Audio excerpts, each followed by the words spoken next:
Well, it would seem that we have something very interesting.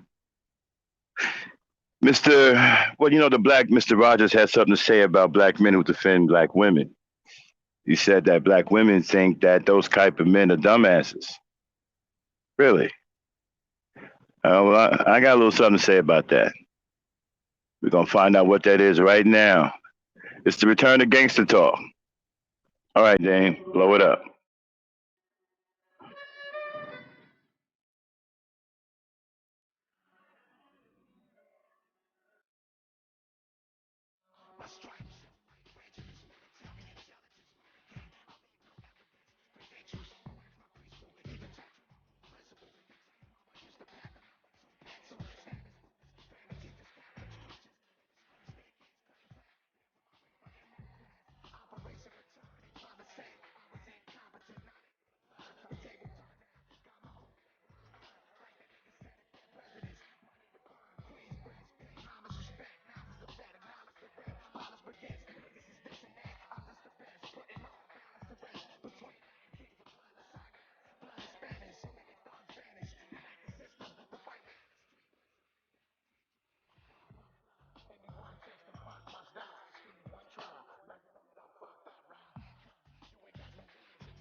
John Blazing Donner in the lineup.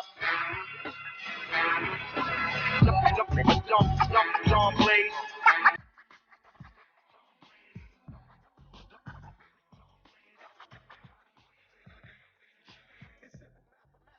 Gotta love us, cause yo, we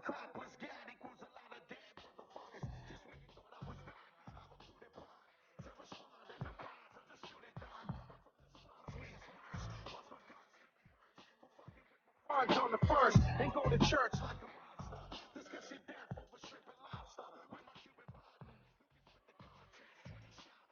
On any block, disrespect any cop used to run.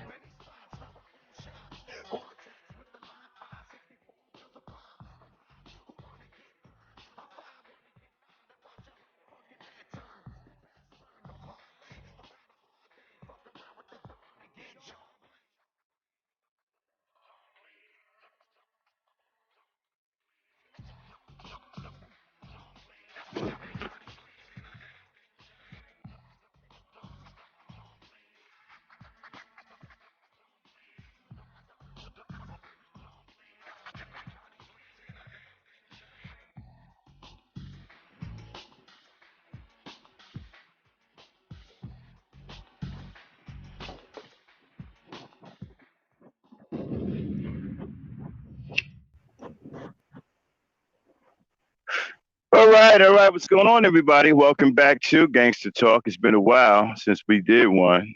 We've been having all kinds of problems with Gangsta Talk. YouTube has come down hard on this particular show. Before I get started, let me get a sound check. You get a one in the chat if you can hear me. Ladies, let me know if you can hear me. I can hear you. All right. Yeah, you will. Yeah. Okay. All right. All right. Again, like I said, welcome back to Gangsta Talk. We wasn't going to do this, but I had to because we got something that we were listening to. Apparently, the black Mr. Rogers has gone around his mouth and said that the black women think that the black men who defend them are dumbasses. Now, I've never heard a black woman say that, but that's what he said. And you're going to hear from the horse's mouth. We're going to play the recording so you know that we're not just saying this. Now, funny though, I think he got things a little confused about being a dumbass. You see, the dumbasses are the ones that don't defend their women. The dumbasses are the ones who get conquered. And the men who do defend their women think that black men are dumbasses for not defending their women. But you see, when you're conquered and you have no power and you've been reduced to a high school troll running around here in a tight ass suit with a gray beard on, past your prime, acting like a teenager, talking about how many numbers you got going into the club, how many girls you sleep with. First of all, you way past your prime. Who do you expect to believe that? You old and gray, and because you can still wear a suit, that doesn't hide the fact that you're old and gray. And that your mentality is that of a teenager who goes around and talks to his boys about, hey man, I got this number. Remember back in high school, it was all about getting phone numbers, when you were young. Yeah, I got this number from her. I got that number from her. You got grown ass men out here with that same mentality. This is a grown ass man on social media talking about how many women he can sleep with or how many women he can get, which I don't believe because he don't even like women. Him and the Rainbow Bright Coalition, they don't even like women. So who who does he expect to believe all this? This is a funny dude, man. So again, it's the dumbasses that don't protect their women who get conquered, like black men. See, black men don't have a pot to piss in or a window to throw it out. So this is why they create desperate situations like this to try to make it seem like they have some kind of manhood and value. So you're not man enough to take your place in this world. So you've decided to assimilate. You've assimilated because you've given up. And you decide to compromise your sexuality. And you gain your fame because you regularly give that white man who got your heart in his back pocket, you give him fellatio because he's nothing but a homosexual a devil and a demon, right? So you're giving him fellatio all the time. He cuts you some checks, give you a little bit of a platform to talk against your people. Now all of a sudden you're talking about black men who defend their mothers and their daughters are dumbasses. And you say that the black women who are defended by these black men, the black women think that they're dumbasses. No, you're the dumbass. Black men are the dumbasses who don't defend their women. See, when you don't defend your women and children, you get conquered, you get beat up, you get your ass kicked, which is what's happening to black men every day, getting their ass kicked. But then you got the sellouts, like Kevin Samuels and the Manosphere, who decided to bend over and take it up the ass, and now they want to sit up here and talk down on you. This man has given his sexuality, his very identity, his very being to white men to violate him any kind of way they want. whether they want to do a broomstick and stick it up his ass, or have him running around here in high heels and a fluorescent dress with white lipstick on and a mop over his head as a Geraldine type wig, he'll do it, right? He'll do it. Because he don't have any manhood in him. He don't have any courage in him. This is why he said he doesn't call it selling out, he calls it buying in. So you got a men who don't bought completely into homosexuality and white supremacy, talking about men who are honorable, who defend their women and children, are dumbasses. The dumbass is the one who gets his ass kicked. The dumbass is the one who's on his knees giving fellatio to the white man. Because the white man got his foot knee deep in his ass. See, that's why they go around here and they turn against women, because you see, when you are gay and you're trying to mimic the female persona, then you would naturally be jealous of other women. So basically, it's female on female crime going on here, right? This is why they won't ever approach men. These guys got broken spirits. They don't have no manhood in them. And the fact that he's sitting up here talking about, well, black women who think that black men defend black women are dumbasses. Well, don't take my word for it. Let's hear what he has to say. Dame, play that audio. Okay, but before we do that, let's get certain things out of the way. This channel may contain content not authorized for use by its owner. However, according to Section 107 of the Copyright Act of the United States, the fair use of copyrighted work for purpose such as criticism, yes, comment, yes, news reporting, teaching, yes, scholarship or research is not an infringement of copyright. Fair use, everyone. Fair use, fair use. Mm-hmm. Here he is, y'all, the Black Mr. Rogers. Mm-hmm.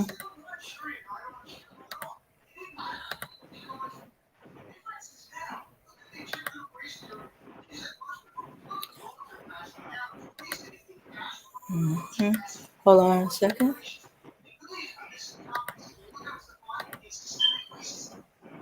All right. Here we go.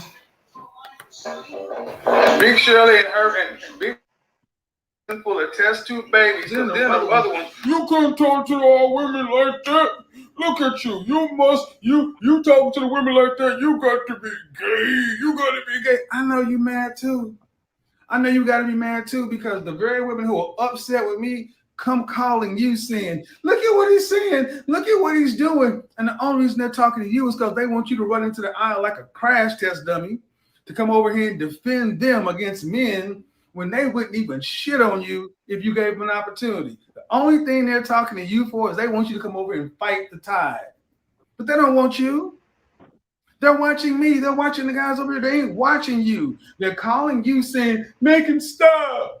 But they ain't calling you saying, hey, man, come marry me and let me have your babies and let me be your feminine, beautiful, inspirational wife. They ain't trying to get with you. And you dumbasses keep running up there. Don't talk about our women like. Okay, stop it right there, Dame. Hello? Yeah. Okay, ladies, let me tell you something. Y'all heard that? He rubbed it in your face. He's saying that you don't want to have nothing to do with decent black men who care about you, who respect you, who want to fight for you, who want to defend you. Mm-hmm. He said that you don't support them, you don't watch them, but you watch devils and deviants like him. Men who don't give a shit about you, men who do nothing but demoralize you. And he rubbed it in your face. He's saying that you like it. He treating you like you got some kind of psychological problem. He just said he rubbed it in your face too. He being bold about it. He just said you ain't watching guys like me or guys who defend black women or guys who care about black women. You're watching the no good motherfuckers that you complain about. He's trying to say that you got some kind of psychological problem. And he rubbing it in your, he bold about it. He rubbing it in your face. He said you are watching him and he don't give a shit about you. And the men that do care about you, he said that you think are dumbasses. You about to hear that too. Go ahead and play, Dan. All right.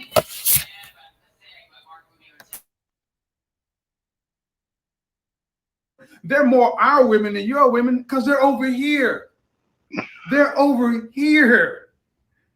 Because if they were with you, both of y'all's ass would be in my chat room arguing.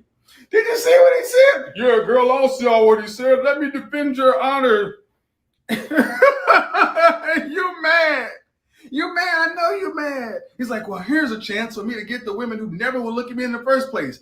If I tear that man down, they'll like me. No, simp, they won't. No, they won't. They'll look at you like, you're a dumbass. You're a dumbass. Damn. All I had to do was cry for you crocodile tears and say, he. See, there he is. See, he just said it, right? That you think that the men who go out and defend you against the enemy and guys like him, because he's your enemy too. He's a big enemy of yours. You think that those guys are dumbasses. So if your father goes to protect you, if your uncle comes to protect you, if your man comes to your aid to protect you from harm's way, he's saying that you're saying in the back of your mind, this guy's a dumbass. That's what he's saying. He's saying that the men in your life who protect you are dumbasses, and you think that they're dumbasses. First, he don't have. Yeah, that's what he just said. That you think that men who defend your honor, men who believe in protecting their women and children, that you think, black women, that they're dumbasses, and that he's the kind of guy that you want. He said, "You're not our women, the black women." The black men who protect you and defend you, right? You're not our women. You belong to him. He just said it. He said you are his woman. Go ahead, Dan. Yeah. I don't think you have the right to put words in my mouth. He don't know me. He don't know what my thoughts are. And I think no man that defends me is a dumbass. I think the dumbass is the one insulting me, and is crazy enough to say such things about me, not knowing me, or if it's true. Yeah, well, he just said about you. He's saying women, period. He's saying all the women in this chat.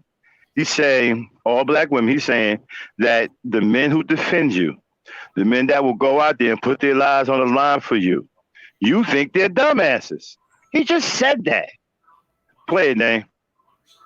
All right, here we. He's hurt my feelings, and you went off cold against men and risked your own manhood, your own brotherly bonds for what? For what? For what? For what? Your mama black? I have a single mother too, my single mother wasn't a fool. So I want you to understand that every one of these little simps that run over here talk about, look at him, he looks gay. That's right, he is gay. That's really gay. The dudes are the worst, because at least you can excuse the women. They're emotional. What can you say about the guys? Oh, jealousy. That's right, jealousy. Because I'm a big 6'4" attractive dude. That's why you're like, look, you look at this, you look that. No, bro, I ain't never been unattractive. Trust. Me standing next to you is a bad day for you. Anytime. Your city, live stream, woman for woman. Anytime. Me standing next to you is a bad day for you. Let's do it. Anytime. And what's going to happen is like, no. Well, let's go over here. Let's go over there. See, we're going to go on your side of town, but we're going to go. Okay, so you ladies heard the black Mr. Rogers says that he's a dashing, handsome devil that that's irresistible. All you women want him, and anyone standing next to him, it's a bad day for them. I mean, hey, I don't knock anybody who have confidence in themselves, but let's not be funny about it. Let's not be ridiculous. Dude look like a black Mister Rogers.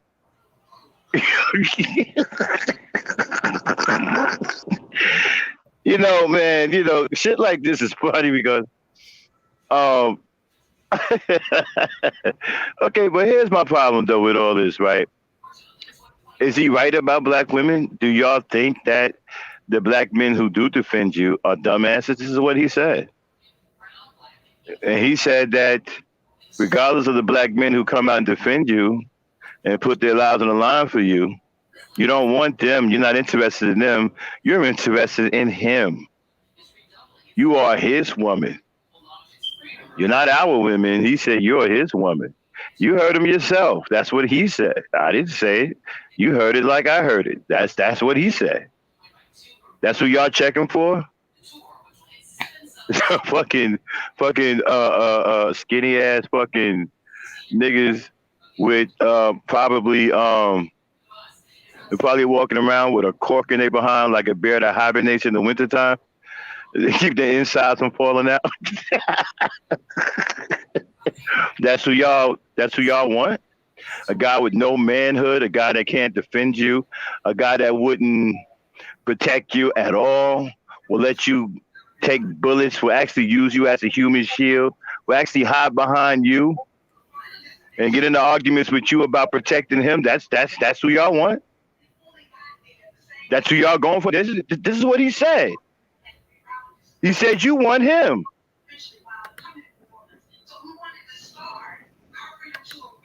The black Mr. Rogers and his Rainbow Bright Coalition saying that you belong to them. You are their women.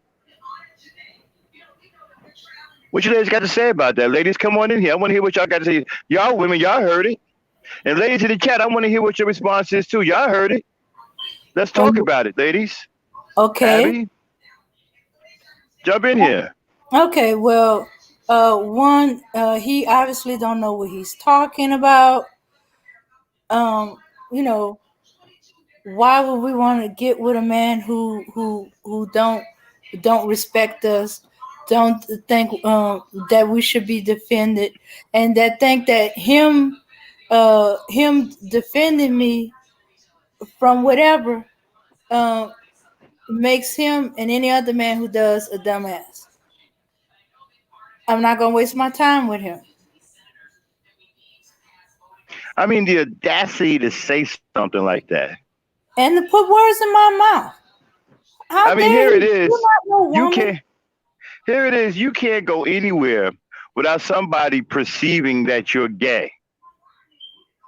And through his own admission out of his own mouth on Vlad TV, he said all his life people have been calling him gay. I find that hard to believe. Okay, so if they're calling you gay and they're still calling you gay now, how is it that you're this number one attractive superstar for black women? I don't get that. Can somebody explain that to me? That doesn't add up. Where's Abby? Ebony? Abby. Well, while we wait for Ebony, some of the ladies Drop the in the link. chat. Oh, drop the link? Drop the link. Yeah, I want some ladies to come up here and let it off. I want to hear what some women got to say. See, I'm a man. You know what I'm going to say.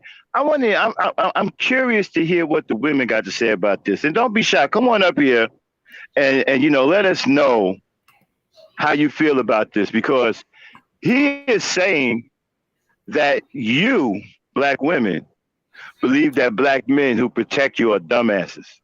So if your father ever protect you, he's a dumbass. Your grandfather ever protect you, he's a dumbass. And you believe he's a dumbass. And then you want guys like him, which I find hard to believe. I don't understand. So why would a woman want a guy like that? I mean, as far as being a man, like a guy like this, I don't even have to say anything about. Like, I don't have to defend myself against him or feel some kind of way. I'm not threatened by him at all. There's no manhood there. There's nothing for me to get excited about. There's nothing for me to feel any kind of way about. I don't feel threatened by it. There's no threat there. You know, he sounds like his favorite color is pink, and he wears fluffy high heel slippers. Why would I be threatened by that? I'm not threatened by this guy in any way. This guy doesn't, exude any kind of manhood or masculinity. I would think that women would actually laugh at this guy, but according to him, he's too hot to trot, and he is what you want. And the real brute niggas who defend you, like myself and other brothers, you say and you think that we're dumbasses. And you want guys like him. So the ladies in the chat, I want some of the ladies to come up here, and some of you brothers can too, but I really want to hear from some of the ladies. I want to hear what the ladies got to say about that, because he's the one that's making this outrageous claim that the men in your life that defend you, you believe that those men are dumbasses. Go ahead, Dame. Yeah. As I said, I don't like him putting words in my mouth, even though he think he may be a woman, or he think because he gay he has woman tendencies. Don't mean you can speak for me or any other woman and stuff like that. We never think no man that defend us is a dumbass. We always appreciate a man defending us and having our back. I mean, it's kind of funny, man. It's like you're not, as a man, I'm not triggered by this guy at all. Like, there's nothing there. Like, I don't feel. You keep talking about if you leave your woman around him, he'll take your woman, and I don't think so, bro. Well, I don't think so. Go ahead, Dane and Abby. Yeah, that's right. He cannot be with your woman because he's very weak to be handled a woman. But he's saying that he's surprised. He's saying that you women want him. You don't want the guys who defend you. He said that you think that the guys who defend you are dumbasses. No. Okay, I don't know what woman he heard this from, but obviously she ain't speaking for the rest of us. It sounds like somebody, something you paid somebody to say. Or show this woman who says this. Record her and say, hey, she's representing all black women, and even so, she don't represent all black women. I think that's in the imagination of your mind. That's some little fantasy you got.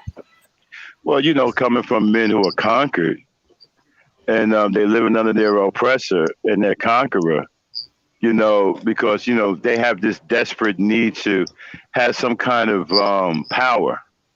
So the only power that they can achieve is the power of demoralizing women. And trust me, they brought all into that. That's all they got. That's all they got. They don't have any other kind of power.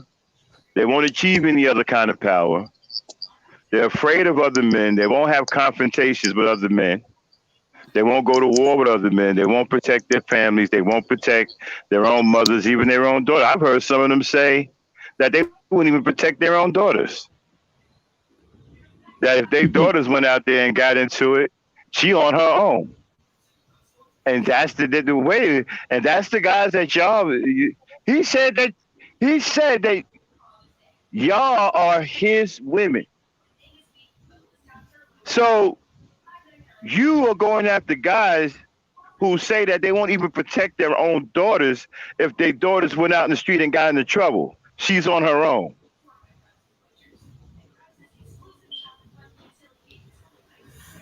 I mean, that's who. I mean, I don't get it. Yeah, y'all. I don't get it neither. A father that wouldn't defend his daughter or protect his daughter is definitely wrong. And well, we saw one father who didn't protect his daughter, and she got killed. Mm-hmm. She was murdered by the police. Because instead of him protecting her, he was over there trying to fight a woman. And I think there's an old saying, right? Whether you believe in God or not, But there's an old biblical saying that says God doesn't like ugly. The man is out here trying to kick a woman's face in. He's trying to fight a woman. In the meantime, his daughter's being murdered while he's trying to lay waste to a woman. I think that qualifies as God don't like ugly, right? Mm-hmm. Yeah. So, ladies, don't be disappointed. I really want to hear a lady come up here today. Where's Trinity at? Where my girl Trinity at? She Trinity, come somewhere on up beneath here. Trinity, come on up here and do a mic drop for us. You know, I want to hear. I want to hear. I want to hear Sister fire off on this. Okay, the links in the chat. Mm-hmm. I want to hear what I want to hear what one of you women got to say about this. What up, Truth is?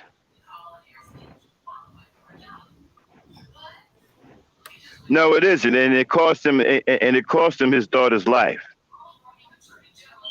He Yeah. busy trying to hurt another woman, and he didn't protect the one that was the most important one in his life, which was his daughter. While he fighting one that he don't care about, the one that the one that he should have cared about lost her life. The one he should have been protected. Go Yeah. ahead, ladies. Yeah. That shows how weak he is. He's so busy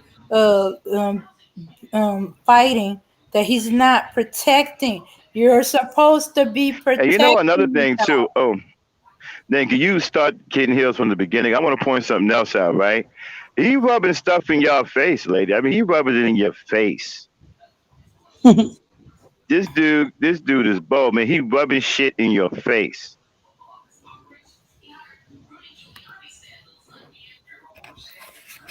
Yeah. All right.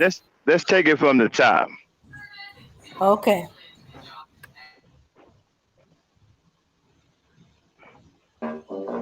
Big Shirley and her cousin full of test tube babies, because then the other ones, you can't talk to all women like that.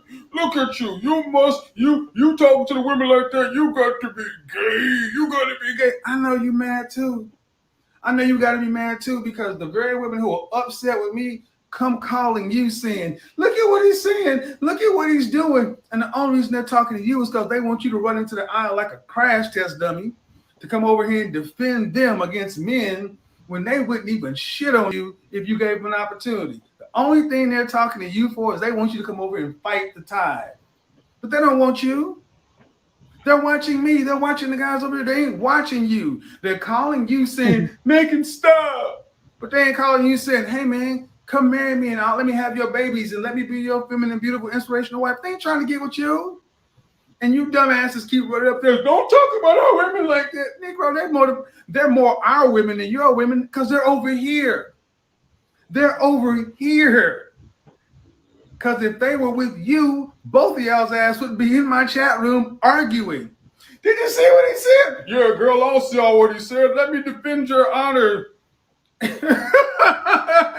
mad. You mad. I know you're mad. He's like, well, here's a chance for me to get the women who never will look at me in the first place. If I tear that man down, they'll like me. No, simp, they won't. No, they won't. They'll look at you like, you're a dumbass. Okay, you're a stop. dumbass. Damn. All I had to do was cry for you, crocodile. Okay, Dan, that's it. Wow, man, he rubbing that shit in y'all face. He said that y'all more his women than anybody else. You heard that nigga say that? And you know what? You know what? The funny thing about being a dumbass is that the men who don't protect their women get conquered. The dumbasses are the ones that don't protect their women or can protect. They get shit taken from them. You know, we had Emmanuel Briggs up to the other day, and you know, we understand that what you can't protect gets taken from you, right? So everything has been taken from these dudes. So this is all they got. This is the last, you know, shred of, well, I wouldn't even call it dignity, because a real man doesn't make a living or is proud of sitting up here trying to create a phony career out of demoralizing women. That's not what a real man does. But then again, we're not talking about a real man. We're talking about the black version of Mr. Rogers. There's a little rainbow bright coalition over there called the Manosphere, right? We're not talking about men at all. We're not talking about any men with any real manhood. We're talking about men who have rug burns on their knees because they're constantly down on them, giving fellatio to the white man. So if they're not giving them fellatio, they're taking it up the behind. So here's my thing, right? Okay, all of the men who conquered other men in this world, right? They will tell you the black man is a dumbass because he don't protect his women. Right. Not because he does protect us. They would respect us if we protected our women. But they don't respect us and think we're dumbasses because we don't protect our women.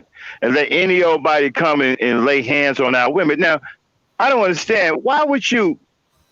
This is why I don't get ladies. Why would you not support a man or say that a man who's willing to put his life on the line to protect you from other men, why would you say he's a dumbass? And why would you go after guy? I'm gonna ask the question. And why would you go after a motherfucker like this? This is not even a real man. This dude right here doesn't threaten men. No man is threatened by this guy. Hey, there's no man that's gonna sit there and, wow, man, that dude got it going on. That dude, man, I better keep my girl with. Man, ain't nobody saying that. This dude is funny at best. There's no man threatened by this dude at all. All that shit is in his head. Ain't no real man running around here talking about, oh, Kevin Samuels, let me get my girl out of the way. No. Shoot. No one is doing that. What is there to be threatened by? There's no masculinity there. There's no manhood there. There's no dog. There's nothing there. Yeah, y'all. Shoots, not even his own kittens think he's threatening because they defend him all the time. You know, try to protect him like he's the woman or he's a child or he's a baby. You can't. They don't believe he can protect himself from some words from other men who disagree with him. I mean, this the kind of guy that men would probably feel comfortable leaving their women around because he's gay. Okay, this dude gay. He ain't gonna try to go after my woman. So let me leave my woman here and go to the bar. It's okay for me to go to the bar and get drinks, leave her alone, because dude is gay. There ain't no threat there. Shoots. Probably be bragging the way he's talking. My woman will beat his behind. Yeah, ain't no threat there. Nobody ain't worried about leaving. I don't know what the fuck you talking about. Man, don't leave your girl around me. Nigga, you crazy. Yeah. Like, if ain't nobody worried about leaving no woman around you. Good lie. Yeah. It's gonna be possible. And where are all of these women? How come when the glitch came down, since he getting all these women, right? He said, oh, don't leave your girl around me. Don't leave your woman around me, right? Well, then when the glitch get down, why did it show a man in his bed? Where was the woman at in the bed? Where are the women? These guys keep talking about they getting all these women, but you don't see any. Every time you see a woman, either the woman is on their show getting disrespected or getting jumped on a panel. But you don't see these guys hugged up with women. You don't see them with any pictures, kissing women or hugging women or any of that. Okay, here's the deal. He said, all my life, people have been calling me gay. Did he get the glitch, right? There's a man in your bed. Okay. So we're not supposed to call you gay now. You got a dude sleeping in your bed. Which is highly unusual for grown-ass men. That's not some grown men. I'm not going to let a man sleep in my bed, not even my brother. No, you don't sleep in my bed at all. Go sleep your ass on the floor in the goddamn basement in the fucking garage, nigga. You don't sleep in my bed. Fuck out of here. How come there wasn't a woman in the bed, though? Where's the women? These guys keep talking about they got all these women. Where are they? We don't see any. Yeah. We want to Where see is the the women. evidence? Yeah, picture of her in your place, not on the Yep. street, at a restaurant, at a Right, Duke, store. hey man, Duke, you talking about one? Don't leave your women around me. Okay, well, where's the women that were left around They you? can Where show your off too. pictures? They can show the women too. They can. And then these guys are funny because we had one up here who's a strong supporter of the manosphere, Ron. Right? He's 32 years Mm. old. He's never been with a woman. Did anybody find that highly unusual? How the Yeah. hell you make it 32 years in this world as a male and never had a girlfriend? Shoot, that shows Nice. how much the manosphere damages young men. He been listening Okay, to him since y'all. he was 20. We getting ready to start a new trend here on the Ebony Star Network. It's called Come On Now. All right. So from now on, when we find something egregious, everybody say, "Come on now." Okay, let's try it at three, ladies. You ready? 1, 2, 3. Come on Come now. on now. Okay, you 32 and you were a male and you've never had a girlfriend, not even in high school. Come on now. No. You keep saying don't leave your woman around you, but we've never seen you with a woman or even in a picture with a woman. And there wasn't a woman in your bed when you had a glitch. There was a man. Come on now. No. Where are all of these women?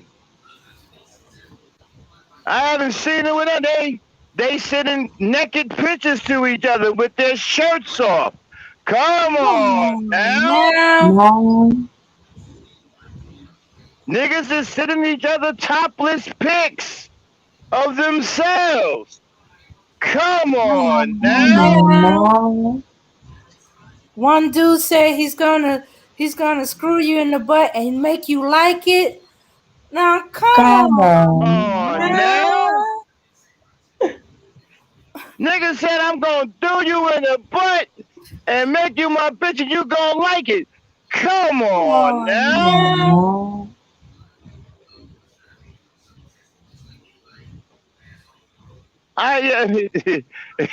One of your supporters wears high heel uh, bunny buckle boots, and he's not gay.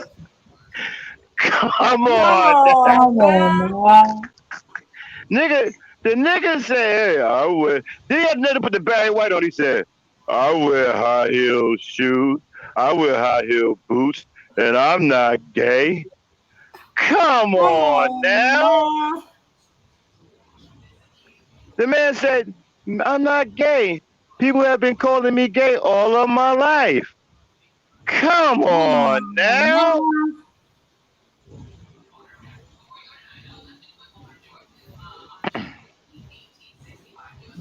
All right. Wait a minute. You said niggas is wearing what? What did Mother Earth say? Niggas wearing Merces and heels. Come Come on now. Oh, Shout out to Mother Earth giving us that come on now.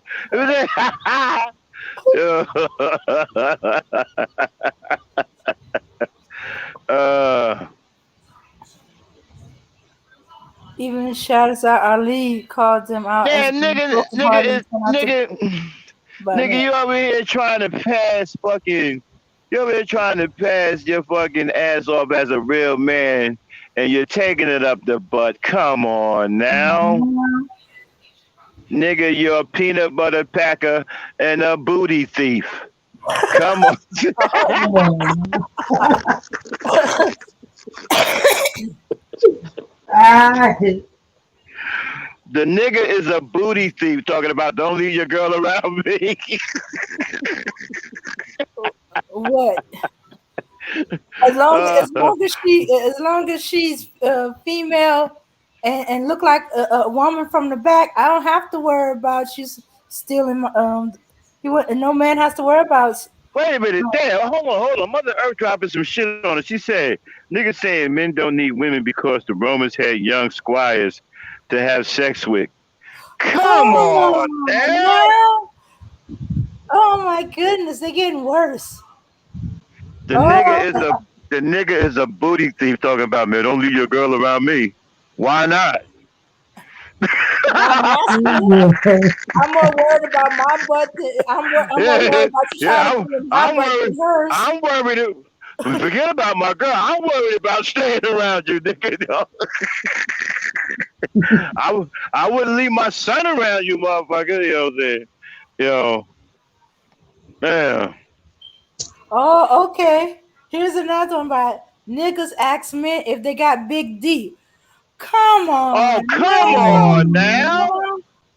Wow, that's a big come on now.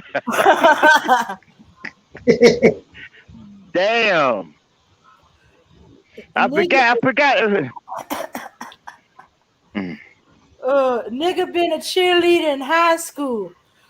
Come on. Come on now. Kevin Booty Thief Samuel strikes again. Oh man. I guess their theme song is Doing the Butt, right? Yeah, Doing the butt. in the butt. Hey, yeah. Oh my goodness, I hadn't heard you sing that song in a while. Do you remember? Doing it in the butt. Hey, yeah. Oh man. Wow, man. Shoot. Yeah, glitches sleeping in your. Come on. Ain't got no woman in the bed. No woman. You never see these guys with women. A man is proud of his woman. Man ain't got no. Well, you got to be careful on YouTube. You got people doxing you, so you don't want people really seeing your family. People see shit. They try to, hurt you and stuff. So a lot of people stay behind the scenes because they don't. Let me tell y'all something about this doxing, right? Mm-hmm. Everybody ain't built for that. Okay, Mm-hmm. this ain't funny to everybody. There are people who take their private lives very, very seriously and will if you are doxing them, um they're going to oh man, where's my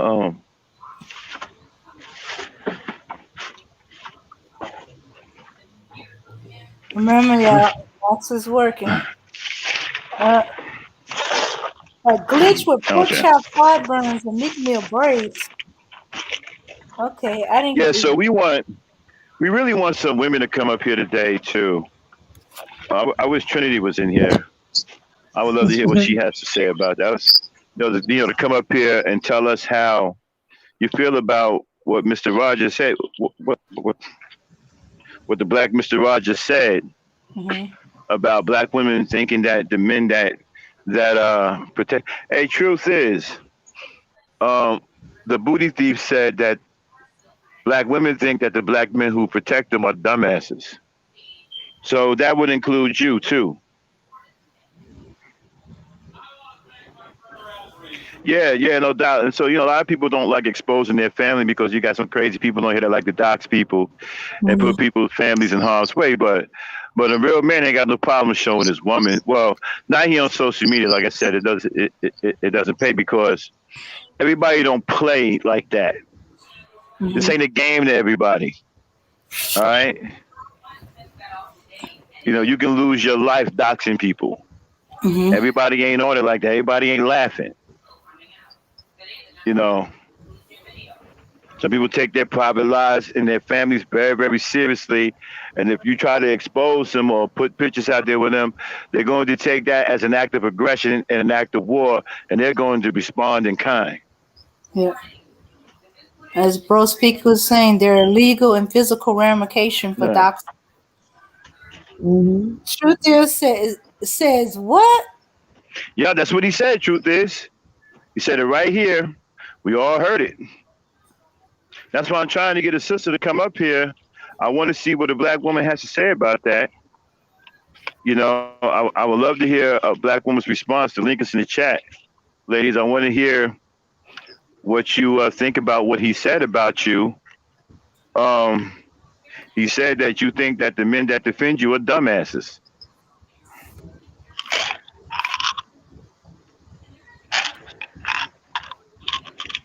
Yeah.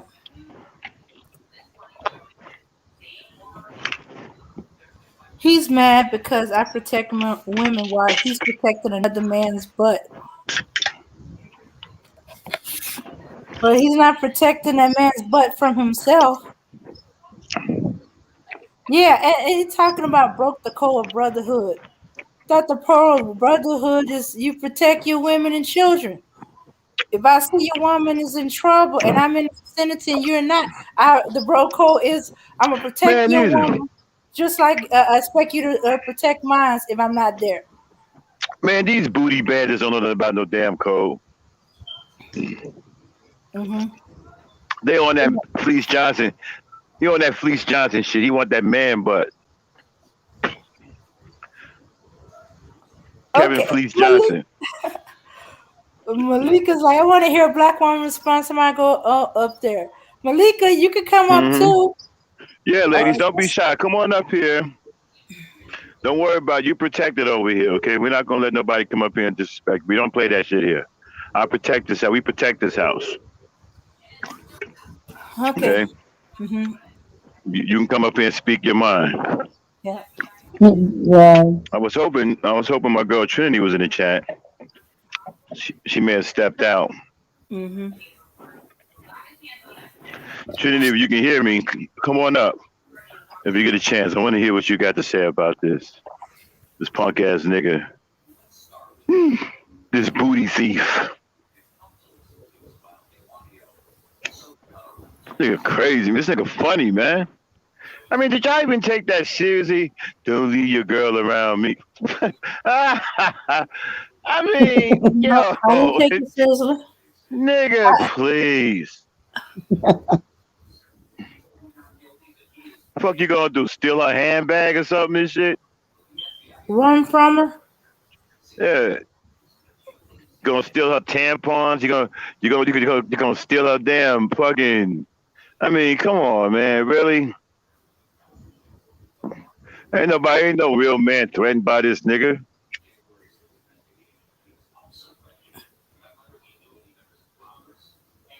Ooh, okay, I like y'all. Yeah, yeah, yeah, I yeah, want yeah. y'all. We can do Police. this That's easy way or the hard way. yeah, KS yeah, man. understand. That's police. Yeah, that's police. Yeah, that's how police get down when he wants that man butt.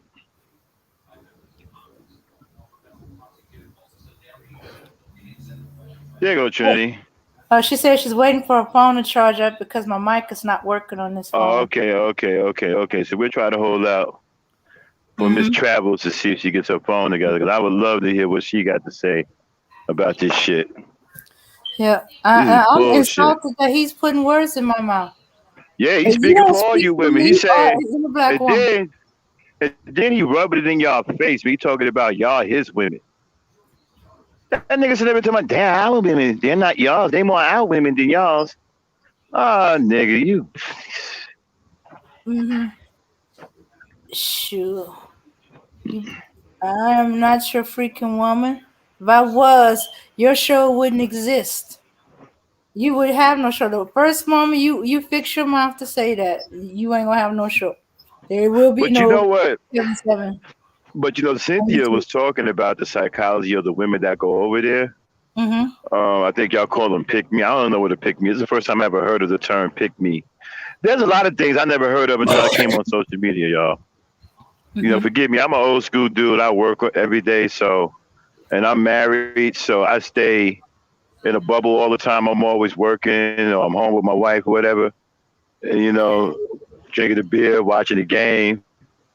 So I wasn't really into social media. Like I've never heard a lot of this shit until I got on social media. Pick me's, mammy. Well, I know what a mammy is, but I didn't know what it was pertaining to how they use it here on social media. I know the historical meaning of a mammy, but when I came on social media, they was using it for something else. Mammies. Then they had the pick me's. At first, I thought they was talking about pickaninnies.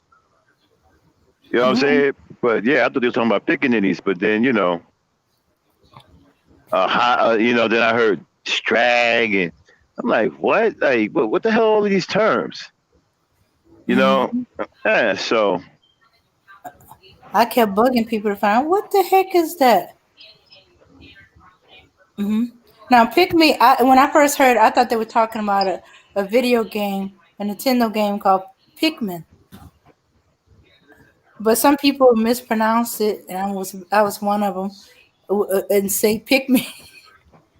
But uh, So that's a woman to do say anything to be picked by a man. bitches over bitches.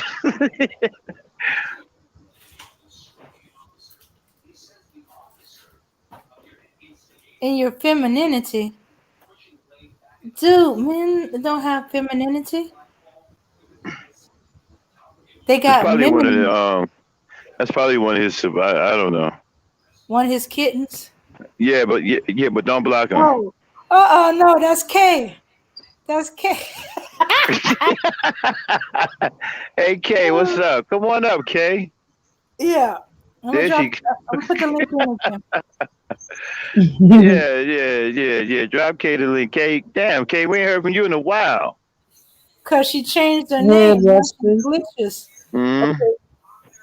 Now she's Glitches glitches over all over bitches. bitches. Man, K, you so lucky. Cause I wasn't looking to share my phone. I almost, but almost. you see, but I mean, damn, you're gonna have a glitch like that. At least let it be a female, man. Then you can, oh, you cheating on your girl or something, right? I mean, something. Don't have no niggas in the bed. You don't have no more grown ass nigga sleeping. Man, nigga, you better sleep on the goddamn windowsill, nigga. Get the fuck out of here, Hey, bro, speak. Hey, how's everybody going? I mean, Mister. how's everybody doing today? What's up, Mister Speak? What's going on? Oh, nothing much. Hmm. Interesting topic, and Yeah, it's man, this interesting. dude done lost his mind, bro. Like, nigga, you won't. Who you think is threatened by? Well, what man you think is threatened by you, dude? This guy is delusional, man. Like, nigga, there ain't no man threatened by you. You don't Nah, exude no masculinity or no manhood or anything like that. Nigga, you a joke. Ain't nobody threatened about leaving their girl around you and all. The fuck you talking about? yeah, the only people be threatened by him are insecure dudes, and Yeah. I mean that's the only people who be threatened.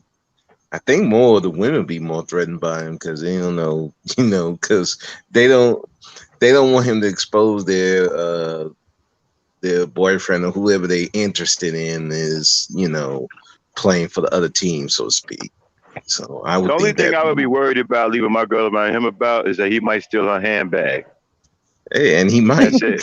like I Yeah. said, it's 2021. Shoot, Yeah. people, He might shoot, steal her handbag and shit. yeah, and not Rainy for money, just to get the purse. Yeah, I know. or her lipstick. Right. Yeah. He might steal her makeup or some shit. Yeah. Or since he like high heels so much, maybe he might steal her shoes. Yeah. Don't leave Yeah, you. but Nigga, that, we ain't even seen you with no girl. Fuck And you mean don't leave no girl around you. Show us a girl first that you with. in your place, because I know about them pictures. Yeah. Seen them pictures where you at restaurants and stores. No. All that money you done made off of Vlad TV, you can't even pay a girl to take a picture with you? At least you can fake it, motherfucker. Go pay a girl. Hey, listen, let me give you $20. Just take this picture with me and smile. Damn, nigga. Yeah, I mean, these try to fake it, nigga. Damn. Hmm. Or say, look, I need you to be my beard and stuff like that. I want you to lie down in the bed, in this bed here, and I'm gonna take a quick picture. So there at Um, least be yeah, because I ain't accepted any picture except for with a woman except for the one that's in his place.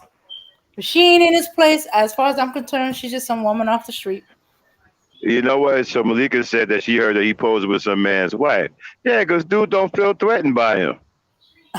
Hey, Kevin, you can take a picture with my wife. Ain't nobody threatened by this dude, man. Mm-mm. yeah, yeah. I'm just This nigga eh, tripping, man. I don't know what the fuck this nigga is delusional, bro. Nigga, nobody is threatened by you. Motherfucker let you take a picture with his wife. That means that he don't regard you at all. You're harmless. You can actually be in the bed with his wife, and he'll be like, "Y'all stop Yeah, saying nigga, like you that." harmless. Nobody ain't worried about you.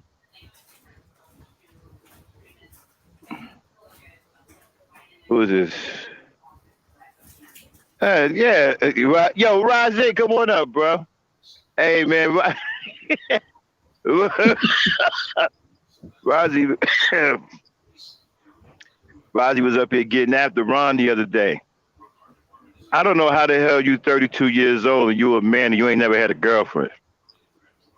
I don't know how that wow, happens. wow. That's what that dude's. I had a Yeah, I was talking about. girlfriend when I was in the. I had a little girlfriend when I was in the fifth grade. I don't know how the hell you lived 32 years as a male and you never had a girlfriend, That's crazy. and you. I can't. Yeah, That's how does that even happen? That's yeah. almost like impossible. Like how the hell you managed to not have a girlfriend for 32 years as a male? Okay, I'm okay. surprised So I'm kind of. he's Nigerian that his mother's not hooking him up or putting him on blind dates with women. I Yeah, mean, that's shit. I don't, I don't. I had And then you girlfriends said, when I but you, wasn't intended to have girlfriend. I wasn't even yo, you trying come to over have here, girlfriend. you up here, you proud of that shit too, talking about. No, I'm a virgin. I ain't never been with no girl. You never had a girlfriend? No, I never had a girlfriend. You Uh, 32? You 30 something? You never had a girlfriend? How the fuck does that happen? well, especially now, yeah, it's pretty easy. I I mean, mean, what it's the fuck? The fuck? You live in a closet? I mean, how the hell you? I don't. That don't make any sense to me, man. What? You had your first girlfriend in second grade? Sorry, truth is. Yeah, I had my first one in the fifth grade. I I had had a my little first girlfriend when I girlfriend was when in I the was fifth 5. grade. Yeah. I had my first I, girlfriend when I was 5. I mean, we Five. wasn't. I mean, of course, we wasn't doing anything, but we were little boyfriend and girl. We didn't know what the hell we were doing, but she was my little girl, and I was her little man. We did Y'all hung eventually end up out. going with each other as we got older for a little while, But I don't know how the hell you lived 32 years on this planet and you're a male and you never had a girl. Not even okay. Maybe you a virgin. Okay, that's not so far fetched. But you never had a girlfriend. That's nearly impossible to believe. Well, I can believe it. I really can. Mm-mm. It's real. I mean, the way the society is right now, it's not really that hard for you not to have a girlfriend in like 30 years. I know it's impossible if you're talking about in the past, but if you're talking about now, oh yeah, I can see that happening Okay, 20, well 30 years now, ago. yeah, but okay, so you go back. Okay, now probably yeah, because shit is messed up. But you Hmm. take it back. Let me see. Take it back 15 years. He was what 15? He was 17, 17. right? Yeah, he was 17. So Hmm. 15 years ago, at the age of 17, you're gonna tell me you can't get a girlfriend? You in high school at that point? You don't have no high school sweetheart? Nothing? I didn't when I was in high school. I'm Yeah, telling but you. you had one. Yeah, but you had one at the age of 5, though, right? Right. My interaction with girls, I had a weird interaction with girls my life. So I don't want people to take my life as an example. It was weird. So, but yeah, but I, you know, seeing how the world is now, I can see that happening because I know in, like I say, even in high school, I didn't have a high school sweetheart. Now I had a middle school sweetheart, but the high school, no. I didn't really date really until I got in my, like, I want to say like 27. That's when I started dating again. So I mean I can see that, but just going your whole life, I can see it happening. It's still crazy. And the thing of it is, for me, when I met my ex, I wasn't even trying at that time. It's just funny, when I was trying, I couldn't get nobody. But when I wasn't trying, that's when I got my ex-wife. So it's funny thing like that. But like I said, I can see it happening, and I can see it happening now as opposed to back then. Back then, shoot, they be, if you were not being in a relationship, yeah, they going to guilt you into a relationship. They're gonna be introducing you to getting with someone. And yeah, now y'all saying that guy he's an African?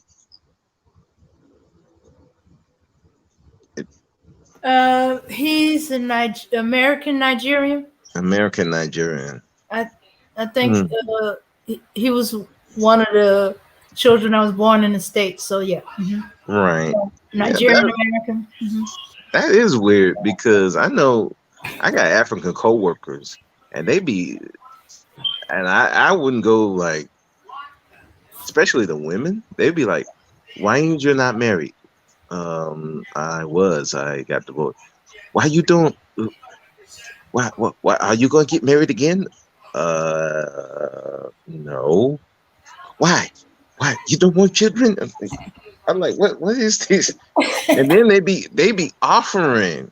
I know my sister, she would be great for you. I'm like, okay, look, that's not, thank, thank you, but no thank you. What is this? So I mean, I can see it happening. It's still kind of weird, and it's still weird. And then on top of that, you have a criticism of women. That's even weirder. And but again, this is social media that allows people to do stuff like that. I mean, y'all heard of a YouTuber named Sean James? If anybody heard of him before? No, I haven't heard of him. Okay, yeah, this guy. If you're thinking that wrong guy is bad, check out Sean James. He hadn't had a relationship.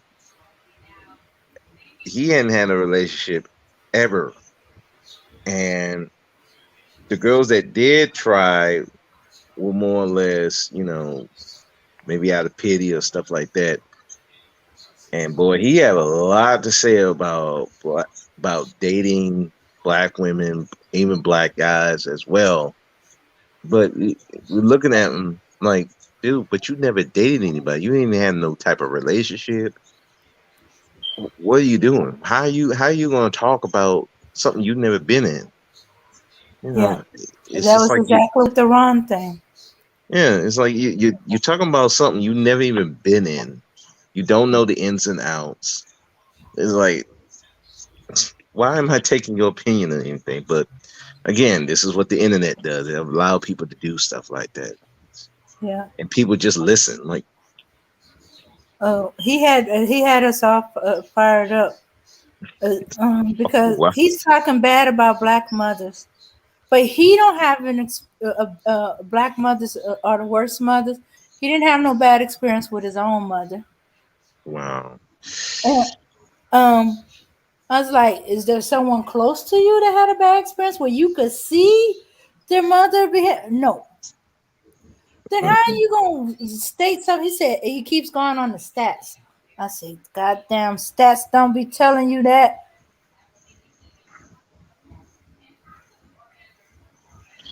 Yeah, yeah, that's what they do. They go on stats and what they've heard, and I'm like, look, I try not to get into that as much because that is very triggering, especially about the mothers. Like I said, I've seen them, but am I going to just denigrate the whole batch of black mothers? No, Mm. that's ridiculous. I even did a video talking about some of these dudes trying to claim Mother's Day because you had a bunch of goofball women claiming Father's Day. I'm like, dude, that's not the approach you need to take to for anything. It's like, why? Especially if you, I don't know. It's just like you gotta look at it from that's that person's experience Mm. and don't make that the majority. And that's what people do. They try to make their experience or what they've heard, stats and all that kind of stuff, and make it the majority of a bunch of people. And I'm like, wow, great. Yeah, Yeah. I don't get it, but that's what they do. So here, Kitten Samuels is trying to speak for black women. Is trying to say that we believe the black men that defend us are dumbass. Wow. I said you don't have the right to speak for me. You don't have the right to speak for any black woman. And say you hear a black woman or a few black women. Still that's not all black women. You Right. can't state that. But hey, No. if you're gonna generalize, well then you're gonna put words in my mouth. I'm gonna put words in your mouth. You're not a woman. Mm. Yeah, but Even I'm though you may be gay, you even may think you a woman. You can compete with a woman for the most dates for men. You can't speak for me or no other black woman, and especially not something on topic about men defending us. yeah. My thing on that is my only issue with it is there are certain black females, especially like those feminists that hate all men, that some of these black dudes do defend. I have a problem with them, but but the thing of it is, you're supposed to be protecting the women that A, they're not bothering you, or B, they're coming to your defense of black men. They want to go attack. They don't want to defend them. And I'm like, dude, these are the women you supposed to be protecting because they're Mhm. gonna be the representative that you need out here. Uh-huh. Now I get it. Feminists, these black feminists, they hate men. By all means, don't defend them. Let them, whatever happens to them, happens. Ah, I don't have a no, really no, because you can't. I don't even think that.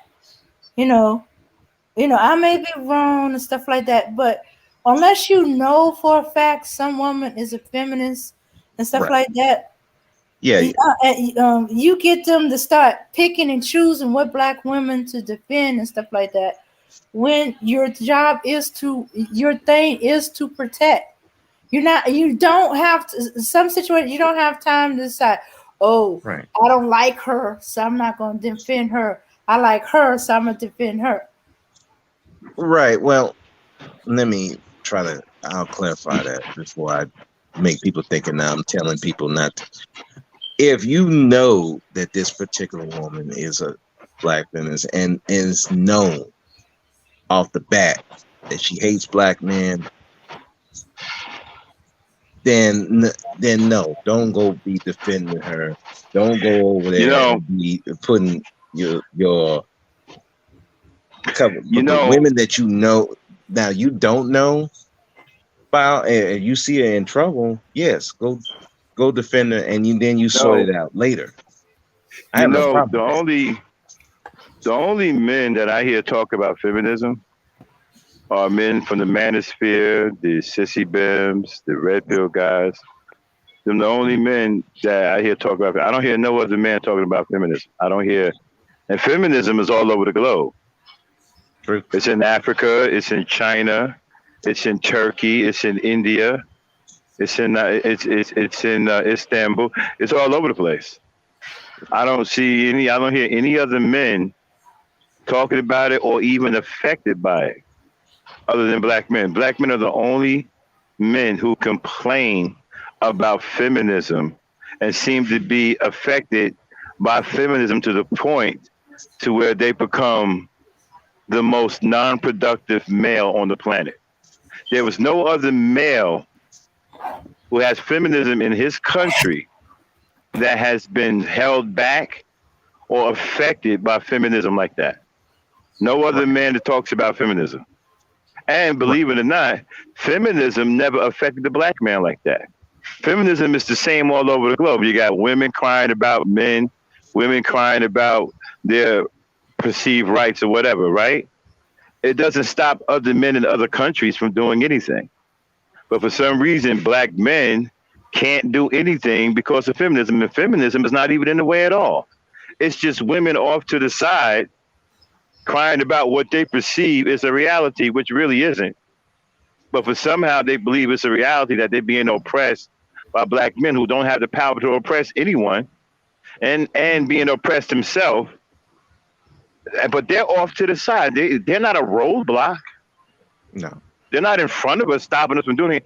If black men wanted to go out here right now and acquire a bunch of land and build on it, feminism wouldn't be standing in their way. If black men wanted to go out here right now and start a bunch of institutions that will gainfully employ black people, feminism wouldn't be standing there in front of them. Feminism wouldn't be hindering them in any way. So why is it that black men seem to be affected by something that's, not affecting them at all?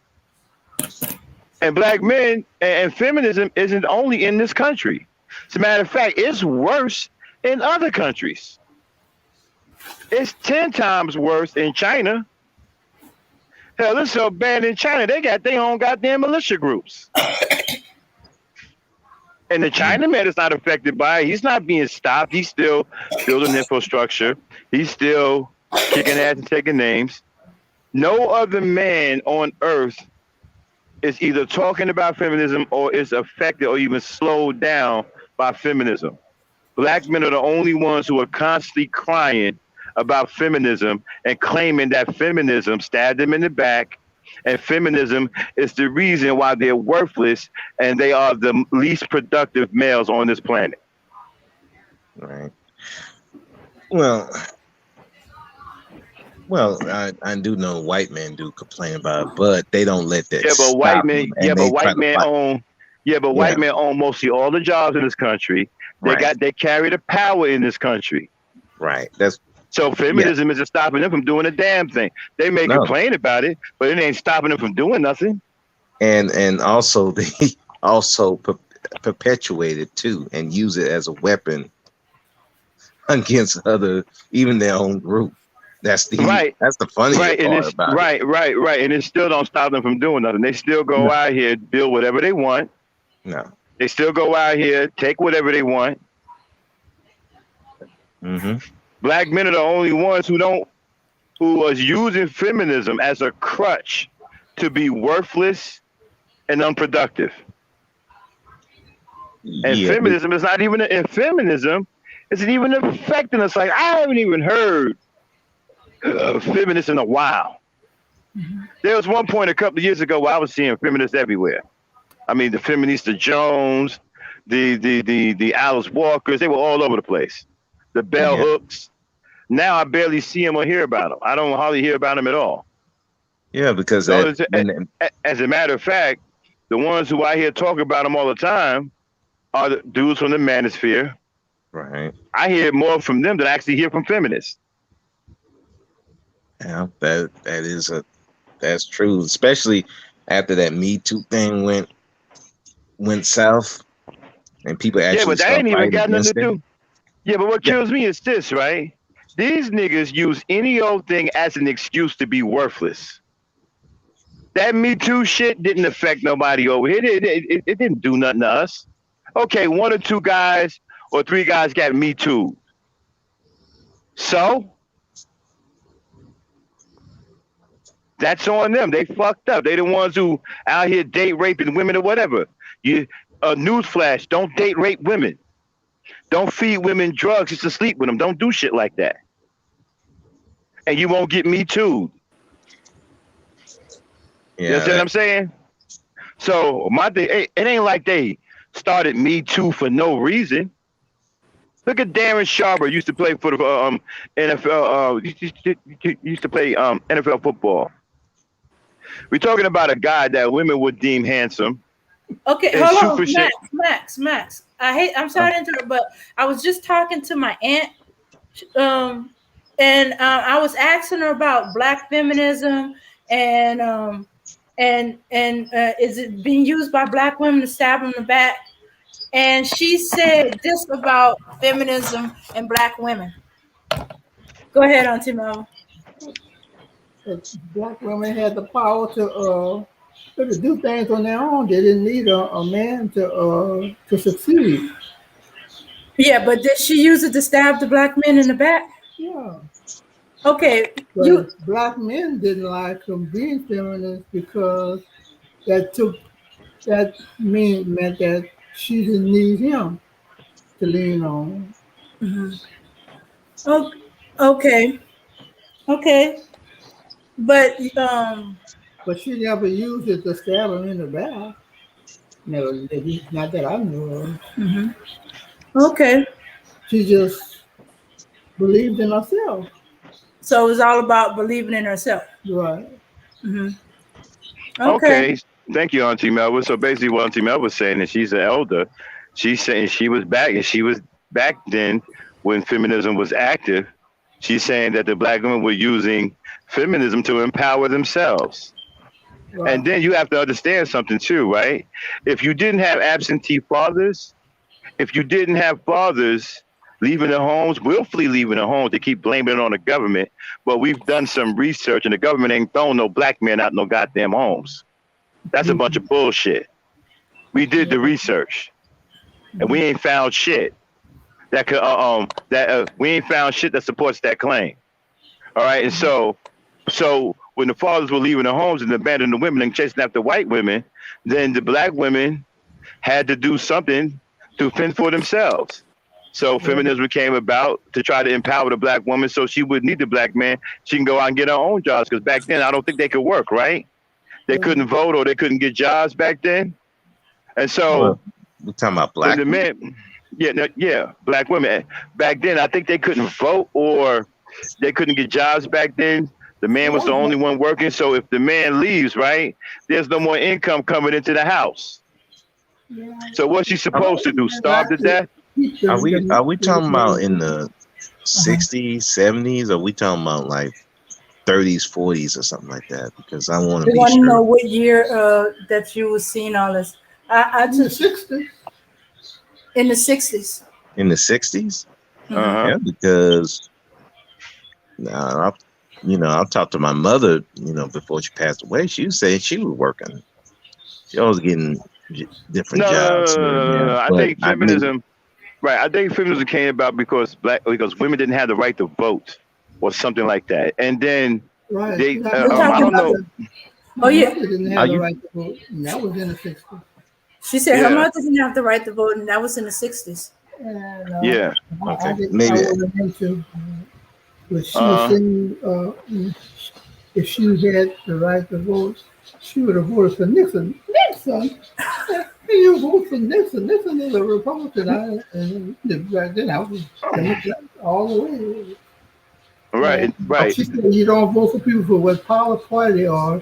You vote for them for them. What they can do for you? Yeah, not what they can do for you, for what they stand for. I don't remember exactly, because that's been over 50 years. And so they didn't have him. She sheltered me and us so that we didn't get out into the public square and were involved in the closest I got to politics was at school when we had our mock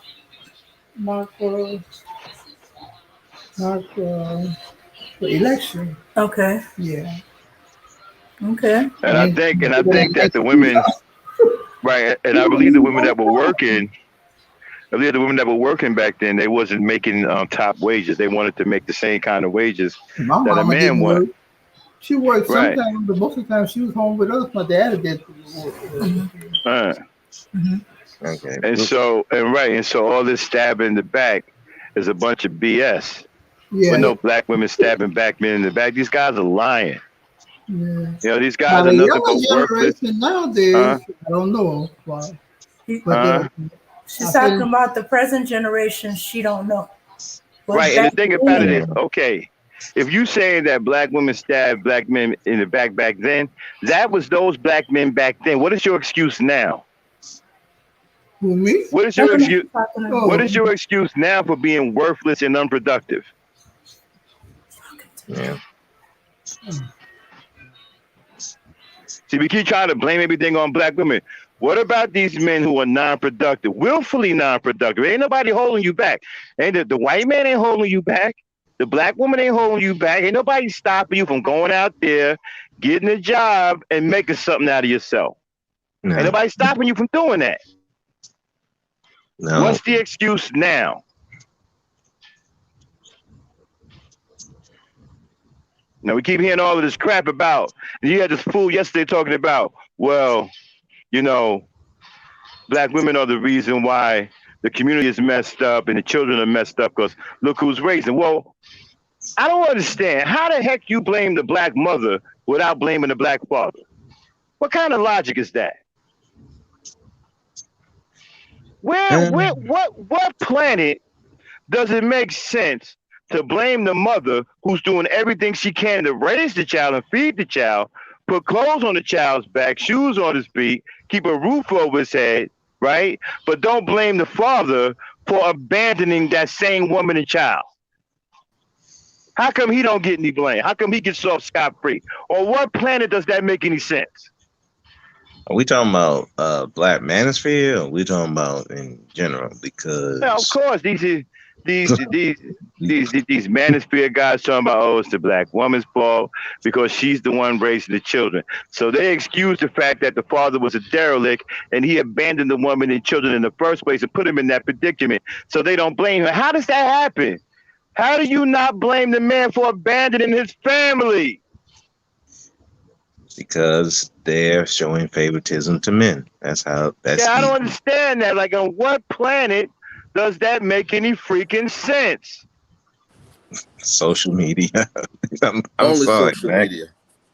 Only social media. That's exactly how and that. And as far as black women, what? Destroying the community, please. These males are the ones with the guns killing each other. Come on, man. Yeah. Are you serious? Out here biting people's faces off. Thank you. Shooting kids. Right. Some fool blew his, tried to kill his 3-year-old son. Shot him 3 times with a large caliber weapon. The boy survived miraculously. God bless. 3 years old. And you ain't talking about black women? Yeah. And these feminist talking points is getting old, bruh. Older than the pyramids. Stop. And you got some fool running around here. And you got some fool running around here in Cinderella slippers talking about, yeah, I can get your girl. Don't leave your girl around me. Yeah. I'm always like, look, you they Biggie now? If you can get my girl, hey, you can have her, bro. Hey, sure, that's yours. You can have her. I'm good. You can. Hey, please take her. I'm good. I mean, I didn't need another one. And if she only with you for the money. Be awesome. Hit me, young man. Take my wife, please. Yes, please take my wife, please. You can have her. It's good. Man, I'm just tired of these dudes with this BS. The black male, as of right now, is the most non-productive male on this planet. We don't own nothing. We don't produce nothing. We don't produce anything equal to any other men on this earth. Everybody's out producing us. Everybody's out working us. You got the nerve to sit on here on social media and make up some old phony credentials and create some BS profession, right? Demoralizing black women. That's where we are now. Back in the day, we had real heroes. We had men.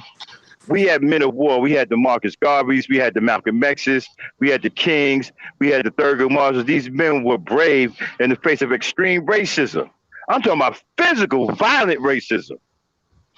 The kind of racism that will go upside your head and string you up in broad daylight and then take pictures while you hanging there. That kind of racism. Not this little subtle, covert liberal racism. I'm talking about straight up, hardcore, good old boy racism. Right? That's what they faced back then. Now, who do we have today that's carrying on the mantle? We got guys who are writing books about disrespecting women. We got guys who are mean mugging in pictures with white women, telling black men that black women ain't no good, and you got black men coming here talking about these men are heroes. Still called Kevin Samuels a hero yesterday. Did anybody hear that? Was there anybody here on the podcast the other day, when Ron called Kevin Samuels a effing hero? God damn Call it. that man a hero. Yeah, those Kevin Samuel fans, man. Am I the only one that thinks something is wrong with that? I mean, I used to know what hero mean. Maybe I'm confused. Call that man a hero. No, you're not confused, Max. It's those people. They're confused. I've interacted with some of these Kevin Samuels fans, and I gotta tell you, it is not a pretty picture. And when you really ask them those tough questions, you see these people are as lost as I don't know what. And that's why I'd be like, no, when anybody try to even accuse me of being his fan, I'm like, no, no, I am not his fan. I will never be his fan. That's insane. I'm going to tell you like this here, right? All this blaming black women is the only thing it's going to do is keep us in a losing position. Because I'm going to tell you right now, right? I know I have friends of other races. I have Japanese friends. I have a couple of Habibi friends. Okay, I have a couple of Spanish friends. I got a couple of friends of almost every race except for I don't have any Vietnamese friends. I got a bunch of Chinese friends, man. I got so many cool Chinese friends. I can go in their places and get stuff for free. All right, and I talk to a lot of these guys, the males, right? Man, they think that we have the mind of a child. And they think it's disgraceful that we don't protect our women and children. One of these days, I'm going to have some of these men on my channel. Oh. They're warming up to it. And I want y'all to hear, and I told them I'm going to give them protection. I want y'all to hear what other races of men think about us. They think we're fools, bro. They think we're fools. That's going to be serious. Yep. And, I be on other people's panels, and they have men of other races too, and they kind of say the same thing. These guys they're way too focused on these women. Way too focused.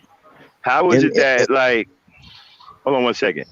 There isn't a race of men other than black men, right, that won't protect their women. That won't protect their women. All races of men protect their women. You don't protect your women, you get conquered. Which is what black men are, conquered, right? They're conquered. Wow. And so you sitting up here conquered, and you got the nerve to say that a man is a dumbass for protecting women and children. It's your dumbass who got conquered. You're a dumbass for being conquered. Damn. I mean, you're a dumbass for being a coward. You're a dumbass for not fighting back. You're a dumbass for letting everybody run you over. And you're a dumbass for letting everybody brutalize your woman because you so cowardly. Other men don't have no fear of any kind of retaliation from you when they cuss your women or do bad things to your women. Other races of men disrespect black women, slap them in public, slap the kids because they don't fear black men. Not at all. Not at all. They have no fear. That Chinese dude that punched that black sister in the face, he don't fear black men. Nope. That's why he did that. Not only that, I tell you what, go into a Chinese place and punch a Chinese woman in the face to see what happened to you. oh no, You might get shot. There ain't no mic. You better hope the police come quick. You better hope the police come quick. Go into a Spanish bodega and punch a Spanish woman and see what happened to you. Shit, probably gonna shoot your ass, guaranteed. Nah, they probably stab you first, then shoot you. But you can come into a place. But you can be a male and come into a place and punch a black woman in the face and kick her child and won't nothing happen to you. No, they'll go protest. You know, stand in front of the store and protest. Instead of, other things that I think should have happened. I mean, I'm gonna take you back to something happened a couple of years ago. The young black girl that was working at McDonald's, and the white man who tried to snatch her over the counter, and she defended herself. Right now, that white man saw that there were black men in that McDonald's. He had absolutely no fear of them. As a matter of fact, he disregarded them and tried to snatch that girl over the counter because he had absolutely no fear of them.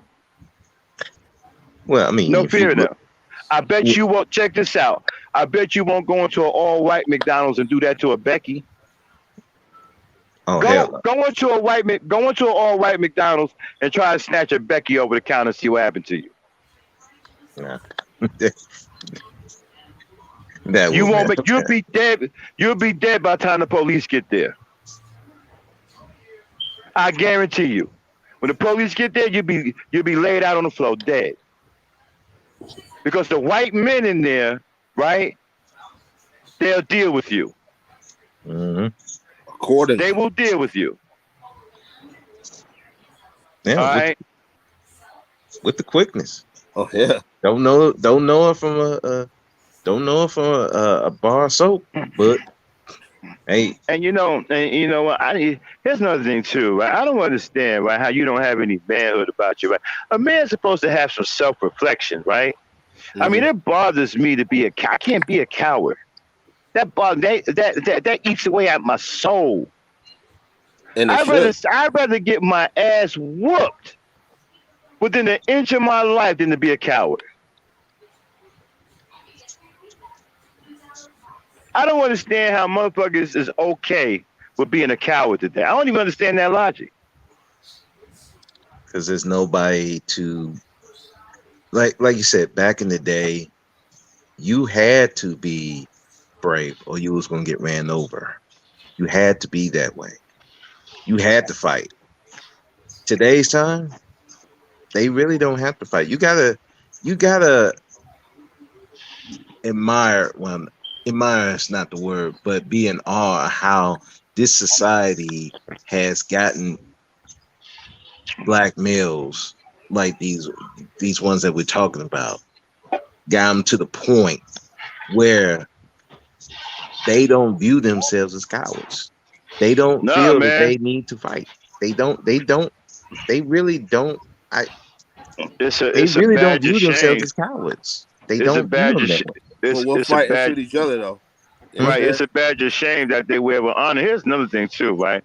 How come we the only society that asks losers to write books? Nobody else does that. We got losers who got fame, and we ask them to write books. Hey, Obsidian, can you write us a book? Kevin, can you write us? We got losers writing books, and people are asking them to write books. Losers, man. Yeah, that's way above my pay grade. Like I said before, right? In other societies where there are strong men, guys like Kevin Samuels, Tommy Sotomayor, Donovan Sharp, they wouldn't exist. They can exist here and do this shit here because the men in this society are pathetically weak.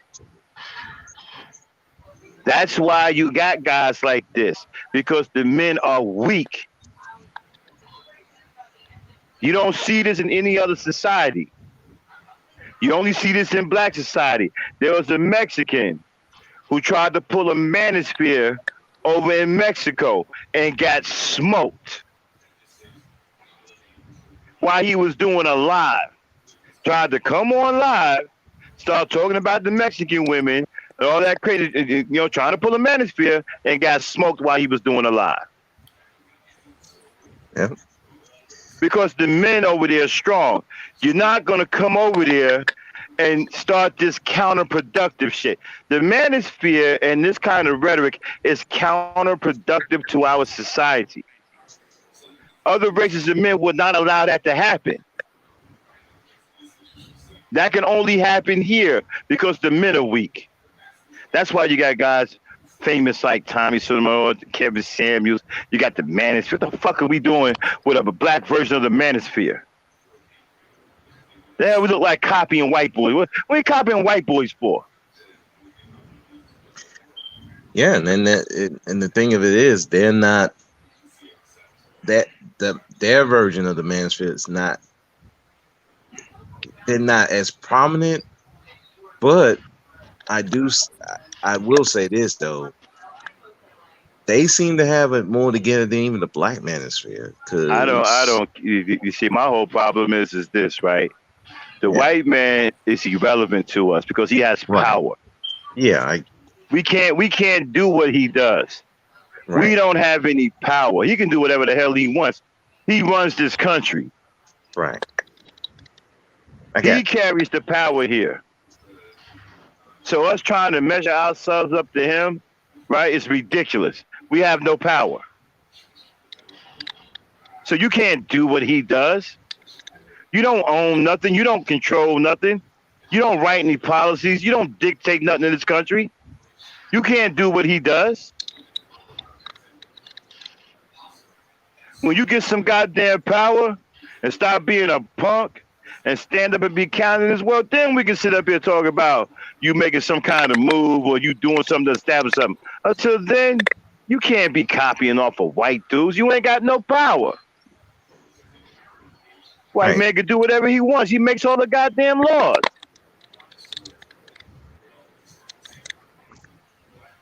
And here's the thing. Because you don't have any power, because you're not respected anywhere, and you're the least productive man on the planet, your only shred of dignity left, or so you think, is to build a career out of demoralizing black women. And y'all okay with that. Y'all men of integrity are okay with that. You think that's cool. Y'all think that's some cool shit to be known for demoralizing your own women.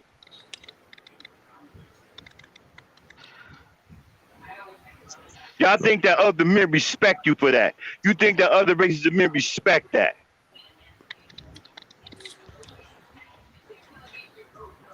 No man in their right mind respect that, bro.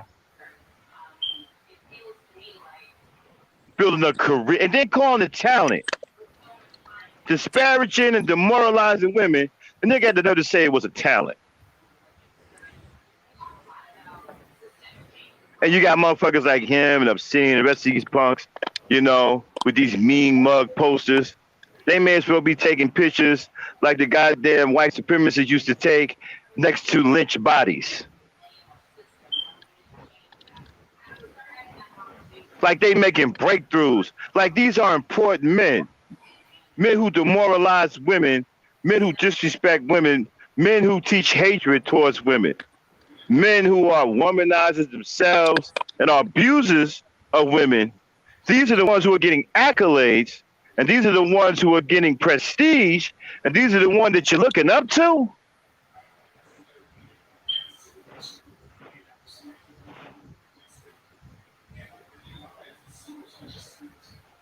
That's what we're known for. We ain't got no more Malcolm X's around here. No more Marcus Garveys. We ain't got no more men of might around here. We got dudes who are confused about their sexuality, who are womanizers and woman abusers, cross-dressing freaks who hate women, and they got the accolades and the prestige.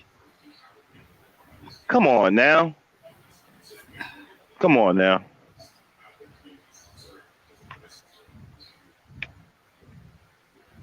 That's ass backwards, bro. That's why nobody respects us. We ain't gonna never get no respect like that. Cause don't no man in their real mind respect a nigga like that. We're not even seen as men. We seen other races of men see us as children. They say we're childlike in the mind. They don't even respect us as men. Yeah.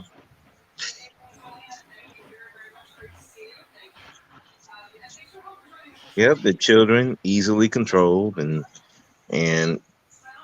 easily manipulated and easily triggered. And just you could throw anything that seems like they can get a leg up, throw them a crumb, and they'll just sell out their whole people down the block.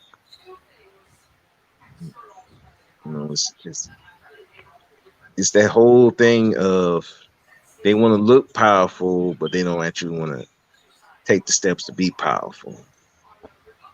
And it's tragic. It's tragic, really. It's really tragic. But yeah.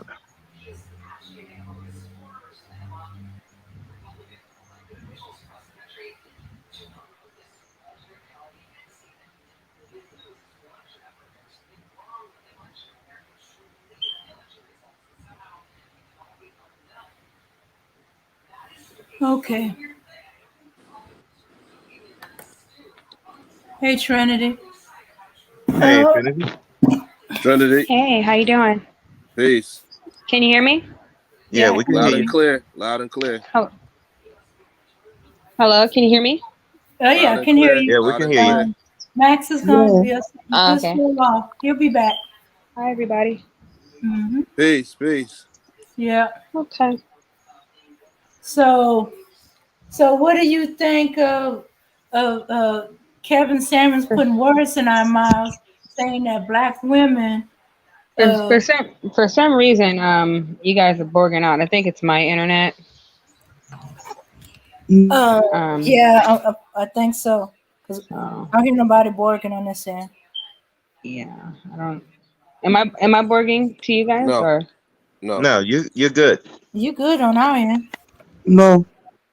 Yeah, so you guys are borging. For me, I'm sure it's mine.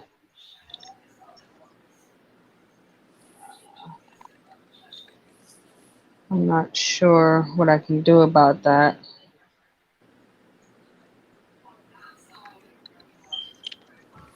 But you sound clear for us. You sound clear over here. So, oh, she's going out. She probably gonna come back in. Yeah. I just put the link in again because I think the last one is a little further out. Yeah. All right. So you heard Kevin Samuels. Well, those of you that came in, Kevin Samuels, he's trying to put words in our mouth. But y'all know black women don't think of y'all as I hate to use that word, dumbass. Sorry. That's he's trying to insult y'all and us. Okay. My God. Is it I mean, Okay. it's you're better borging now. You're borging now.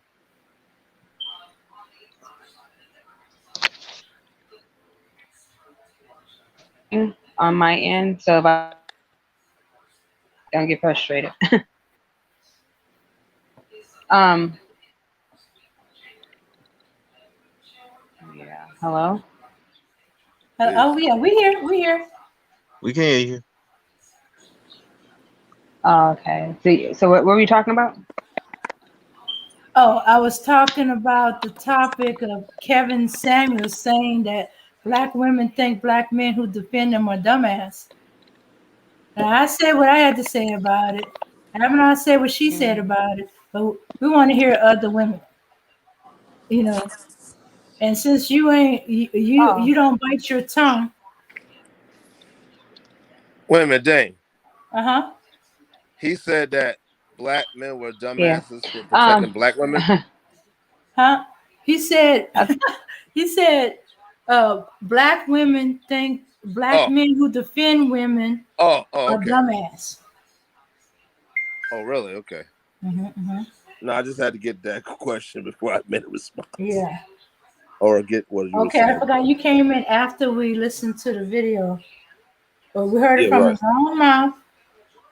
One of his glitches recorded it and had to show it off.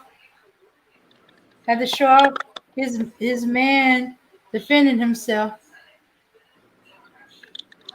Okay. Uh, thank you, all things Natagene, for the cash app.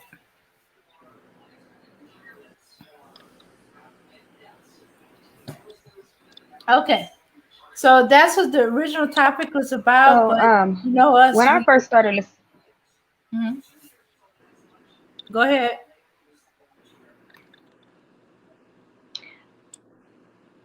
Well, when I first started listening to him, I was listening to him because I was going along with the message that he was giving out, like black men. I like the idea that he was telling black men to, wear wear suits, be more presentable, and I thought it was like a lifestyle change. I didn't know that he was going to incorporate this other stuff with it. I mean, I've even been on a show one time, just me trolling and all of that. But it was at that time, I think it was like a year and a half ago. It was like it was more of like a fun thing and more like okay, in the right direction. But when I started to see it start to kind of veer off into a different direction, that's when I kind of hop ship. Um, but as far as how I view him now, I kind of see what his I'll just go ahead and call it rhetoric is now. Um, uh, I mean, there's so many things about it that's just you got to you got to give it a side eye, and especially I mean, there's a lot of things that he says that you could you could say, okay, that makes sense. Okay, well, what's wrong with that? But then it's like the additives that he adds onto it, the really abusive tactics that he adds onto, that he incorporates with the overall message. And but as far as him, I think that it's projection when he says, well, they don't want you. Of course, that's why we're here. That's why they keep coming on my channel. That's why they're here. That's why they're listening to me, and they only come over to you when they get their feelings hurt, and you look like a fool. They think that you're fools. But to piggyback off what you said, Dame, yeah, I mean, he can't speak for all women. He can't tell us what we're thinking. As far as me, I certainly don't think black men who protect me are fools. I look at them as men who are uh, just smart. I mean, it's only smart to, as a man, to protect your women and children, considering that is literally your legacy. Um, I guess as far as uh, the, the man in question is, I guess his legacy is, I suppose, his money, his influence uh, on other men. I mean, you can't necessarily build a community or a functioning society without protecting it. So that would first and foremost start off with protecting the women and children. That's the future. It just makes sense. But I mean, at this point, everyone can see kind of like little by little, things are being exposed by him. I don't know if he's gay or not or whatever. However, he does have some, in my opinion, some feminine characteristics and some things that have been brought to light about him have been a little bit suspect and a little bit fruity, a little bit sugary.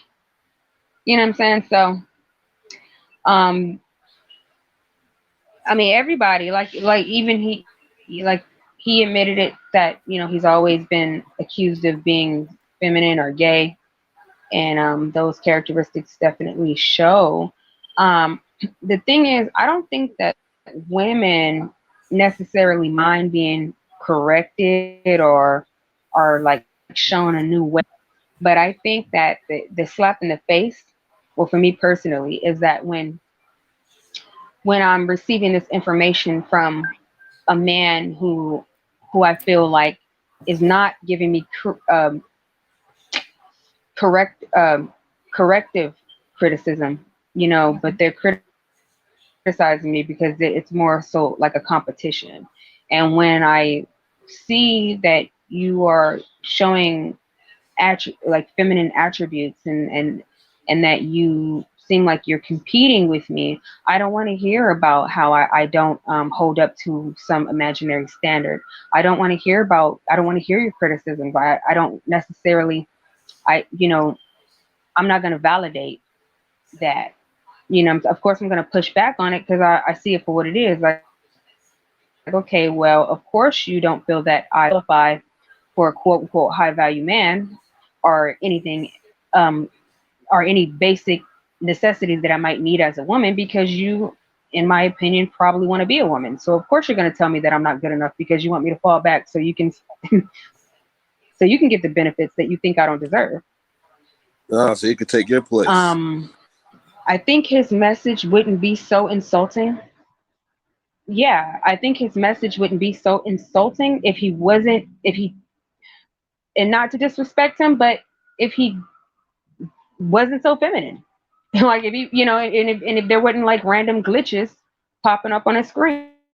And if he didn't have like 2 divorces and you're telling me how to quote unquote catch a high value man, but within this package that you're trying to sell me, um all I see is abuse attached to this high value man. I see femininity attached to this high value man.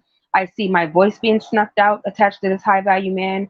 I see myself being a second class citizen, and I see me being abused, going in your direction. And I see men telling these quote unquote high value men telling me that no matter what you do, you will never measure up, by the way that you, I'm not going to say attack women, but by the way you address women, by the way you communicate with them, your ideas about women in general. It's very, I'm not even going to say misogynistic at this point. In my, because misogynistic would be more so like, yeah, a man who feels that a woman is beneath him. However, at least that misogynistic man isn't competing with you for other men. And in this scenario, I feel like you're in competition with me for male protection and male provision. So that's why, for me, I'm like, I can't necessarily take you serious.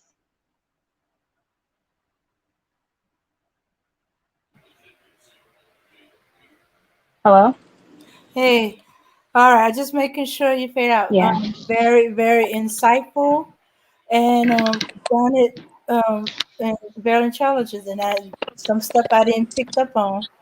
I tend to, be reactionary. I don't like the way he come at women and advice. And then when he's talking about stuff that make it sound like she should expect no loyalty from, as you said, this high value man, because eventually the things that he's interested in is going to fade on her. He's going to be looking for a newer, younger thing, and that's putting her in competitive mode.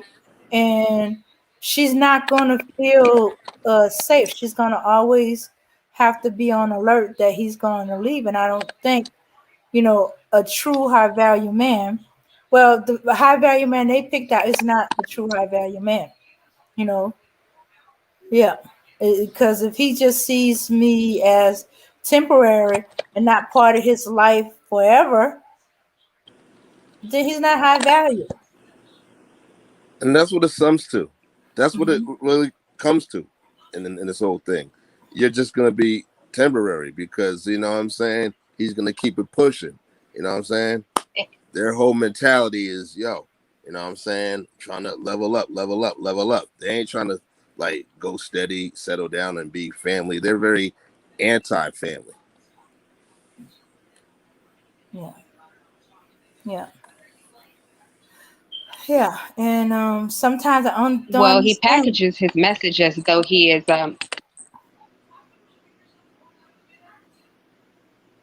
Oh no, keep going, sorry, Trinity. I think there's It a was right delay. within my what I was going to ask. Um,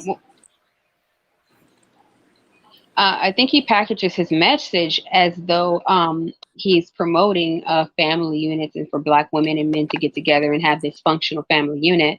But the way that but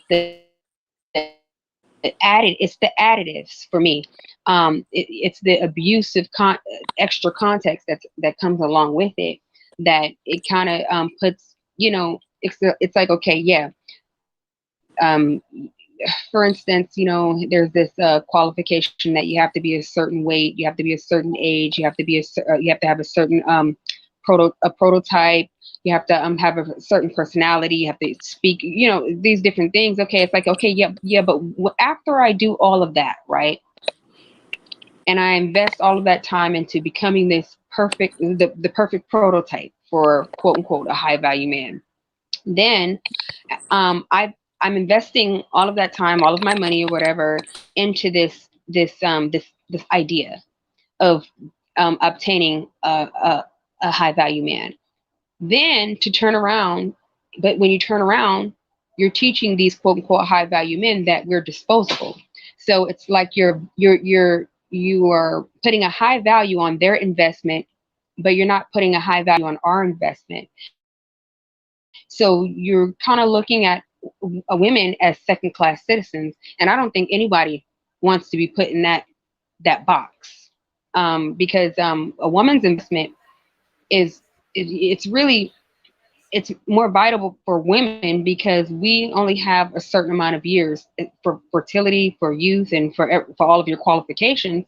So it's like, okay, what are you really telling us here, that we're going to do all this and give up our youth and give up our personal expression and give up whatever it is else that we're supposed to give up to get this high value man, just to be like what, a plaything, to be something that can be upgraded in 10 years, something that you basically you look at us as though you can just go to a lot and buy this Bentley, then ride it till the wheels fall off, and then go back to the lot and buy another one.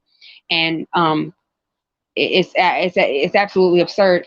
That's coming just from that's coming from a man who you might consider a real masculine man, but also so it's already egregious. But also coming back, rhetoric coming from you when you obviously clearly it's like you're in competition. Even that response to the men that were coming over, I guess, to protect women, that response was even effeminate, because it almost feel like, to me, like something that a woman would say to a man about another woman, like, oh, all you doing, you keep buying her stuff, you keep treating her right, you keep protecting her from me, but she thinks you're a fool, right? She only there to, because she's a gold digger, she's only there to use you up, she doesn't really care about you. So really that response is really effeminate. So it's like everything about him is pointing to like femininity, like catty. and that's why the whole purr, and that's where the whole kitten heels, and everything comes from. It's because you're sitting up there and you're getting this attention and you're getting all these donations, and you're getting these men in your chat room rooting you on and cheerleading for you, and you don't realize that we're watching you. We see things that you're doing. So um, contrary to what you may think about women, we do have critical thinking skills. And just because we call it out, don't mean that we're irrational or emotional or trying to hate on you. But Right. It's like basically what they call dirty macking, but it's like in reverse. It's like instead of telling the girl about all the bad stuff this dude is doing, he's telling the dude about all these bad stuff the women are doing. So it's like, wow. Oh my goodness. He's macking on the dudes. I try to watch the Vlad TV well, that's what it interview seems like. Because and think about it. fell I mean, to asleep. the guys on the I fell asleep on that. Oh yeah, I wasn't gonna watch that copy. No, I just Like, wanted to hear what he had to say. I fell asleep. I was like, oh wow, it's over. Okay. Yeah. nah, so I so let other think about people it. To the suffer that. guys on the panel, it's like I'm sure a lot of you have had an experience where you a woman came to you about another woman trying to basically put it in your ear all of the reasons why you shouldn't value her, why you shouldn't do the good things that you're doing for her, why you know what I'm saying, why you shouldn't be with her, basically trying to put themselves in position as or show themselves as a better option. It's basically the same thing in my opinion that he's doing.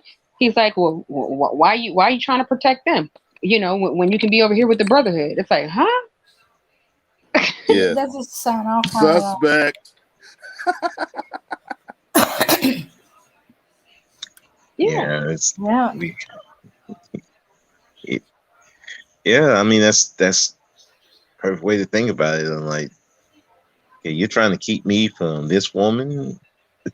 Why? I'm like, and again, it goes back to some of these dudes who be telling you how other guys how to get these women and how to this is what you do to need to get women. What you need to do. No, you don't need to take them out on a date. You don't have to court them and all this kind of stuff. But then you look in these guys' lives, they're not successful with women. They always have a supposed revolving door of women. And then on top of that, the ones that do get married, you look at the women that they are nowhere the type of women that they say you're supposed to have. So it's just very, man. It's like that's Good why I'd point. be like these fans of his. Uh, I don't know, and it's not even just the dudes. I just don't get the female fan base. Why are you there? That's the more. I expect the dudes. Even with the whole glitch, and these dudes were still defending them. I'm like, okay, that's expected. It's the female part that gets me, and Well, yeah, it's just that what gets me more than anything. let's see. There was something someone said. I think women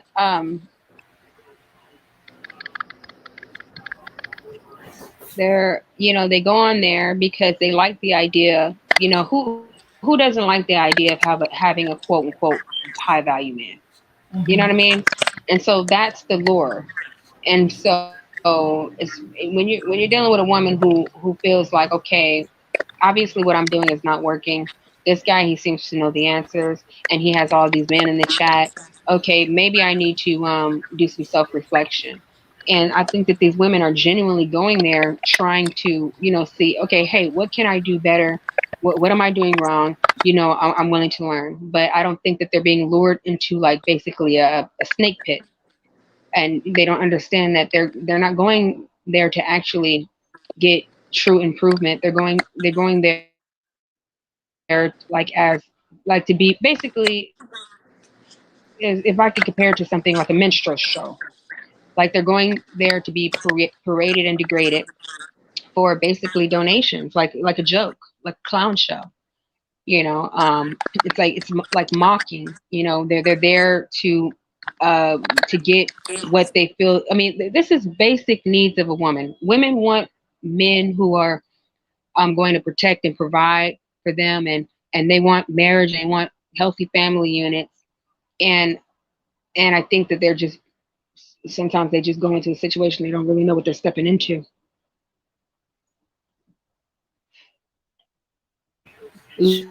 I Looking feel like, for advice. sorry about that. Sometimes I feel like the women are just the lure to bring in the men, so and pretty much tore up as raw meat, so they can say, "Hey, look how she like he went in on her." hmm So he's he's getting with women that they tried everything and they genuinely looking at advice. Getting women uh that think that they're separate, that he's not talking about me, I'm different.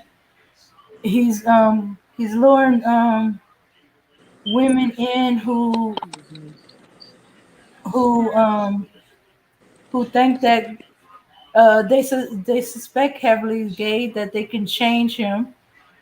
Let me see, turn him out, as they said. Yeah, I've seen some women like that.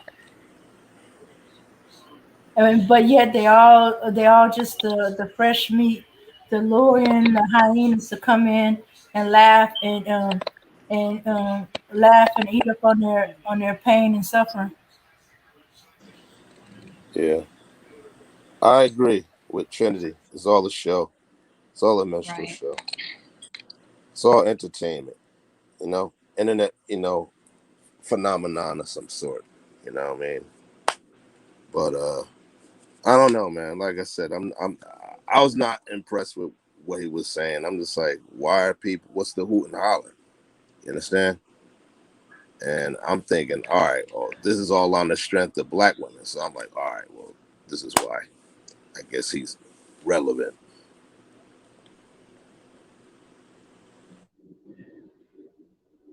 Well, it seems like dehumanizing and embarrassing black women is big business. I mean, in this country, dehumanizing and embarrassing black people in general is big business. That's what this country is basically built on. But right Exactly. now, I think that certain black men have basically just they caught the formula and they say, hey, here's an open market. Black women have been, why not? I mean, it's just another form of pimping. They're Absolutely. just pimping black women's images, and it's like it's a show, it's a clown show. It's like um, it's kind of fucked up, but it is what it is. It's big business. Yeah. Yeah. But I saw he had feminine tendencies from Jump Street. I'm like, Yeah, and that's the thing. I'm like, a couple of years ago, everybody was calling that out, but now all of a sudden, because of that whole video where his interaction with that black woman and he blew up, now everybody's just riding the KS train, and it's like that, now you care. right. I mean, that's just it just boggles my mind, and it just seemed like, man, it's just like a Well, it's not. It's not a matter of now you care because you have plenty of people, especially on YouTube, who have been fighting back on this narrative for a long time now. If we go back, KS is actually fairly new, but he's been in the space for a long time. Actually, his message is not new. no, His message is regurgitated at best, right? But he repackaged it because he does have a background in sales and marketing, right? So he was able to take this message. He saw nobody was really doing anything with it, and he was able to monetize it in a way to where he got, a lot of fame and a lot of money in a shorter period of time, which actually, even though it's very traumatizing what's going on and what he's promoting, the formula though, as far as marketing strategy and the business aspect, I have to give him kudos because he was able to, if now I would respect it if it was like, for something else, right? He basically saw open market and he took advantage of it. Now, Trinity. rather I, I'm sorry. yeah, I'm sorry. No, I'm sorry. yeah, Go ahead. Go ahead. Continue. yeah. So rather I agree with it or not, because of course it goes against me and the people that I hold of to high esteem, which is black people and black women, because I'm a black woman. But the um he just, but really, is what he doing really even new? People in business exploit the traumas and the fears of people all the time. Think about big pharma. Think about the COVID. The COVID, even though it's big business, the whole world shut down because of a virus that kills less people than the common flu. But uh, certain companies have figured out a way to make a lot of money off of people being afraid, people not wanting to see their families die, people, just people, going into like a childhood state of mind and wanting to, and just wanting answers, wanting the solution, wanting the cure. Do you know what I mean? So Yeah. this formula, this strategy, this business strategy is not new. It's basic business, but he figured out a way to use the black woman's image um, as a way to build his platform, and I'm sure that he's really just the template at this point, because now we're talking about KS, but really we don't really need to worry about KS because eventually he'll die down. But what we really need to worry about is who's coming after him, because those quote unquote Kitten Hill fans, those are actually the ones coming behind him. Oh And yeah, there's Right. going to be a absolutely. flood of those guys. So really, Yeah. that if the more we focus on KS, it's really it's a it's a waste of time. What we need to worry about are the off what do you call those, the The sub offsprings. cultures and Yeah. subgroups Yeah. that are going to follow the same formula. Do you know what I mean? Yes, ma'am. Yeah. Yeah. Um. Because, like I said, he was able to refine it. Like you said, he was able to refine it and put it through the masses, Hmm. where everybody, he he mixes a little truth with a lot of projection, and is to a way where you even got females even defending them, and it's crazy, and we're putting so much attention to him, and you know it's just like I sometimes say about the black manosphere.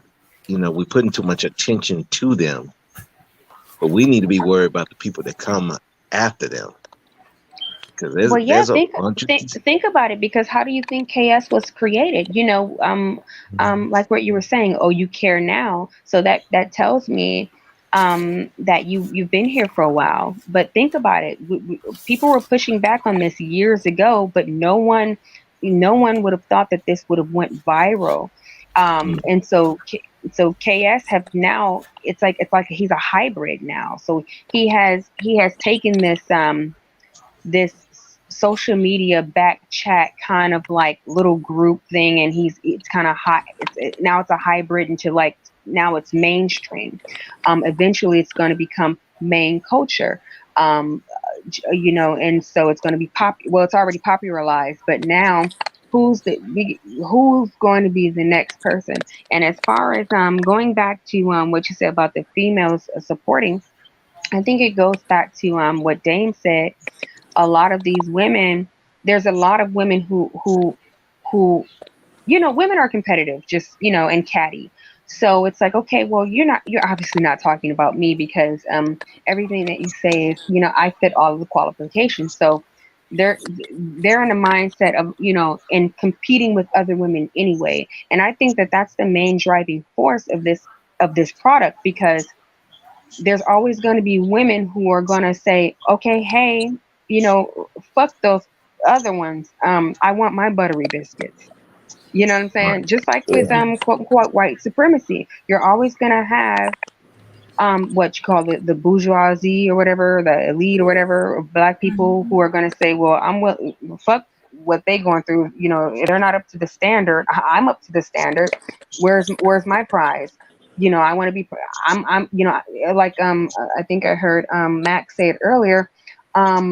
He said, I'm not selling out, I'm buying in. So we have to understand the mindset of that. There's going to be plenty of women who are going to say, I'm not selling out, I'm buying in. If you're not with it, then you're just going to be left behind. Mm. You know what I mean? So Yeah. I think that's why a lot of the women are subscribing to that rhetoric. Trinity, I wanted to ask you though, Mhm. can we agree that he is the glitch that stole content? I think that's funny. I don't know, but I was thinking about it like a couple of days ago, and I was like, how did this kind of metamorph into what it is today? I honestly think that it's like a real funny line between like barbershop talk and LGBT. So I Mm. think I think it's like the LGBT, certain no, not the LGBT community as a whole, but certain subgroups of the LGBT community in the black sector have figured out a way to hijack barbershop talk in order to lure men into the conversation.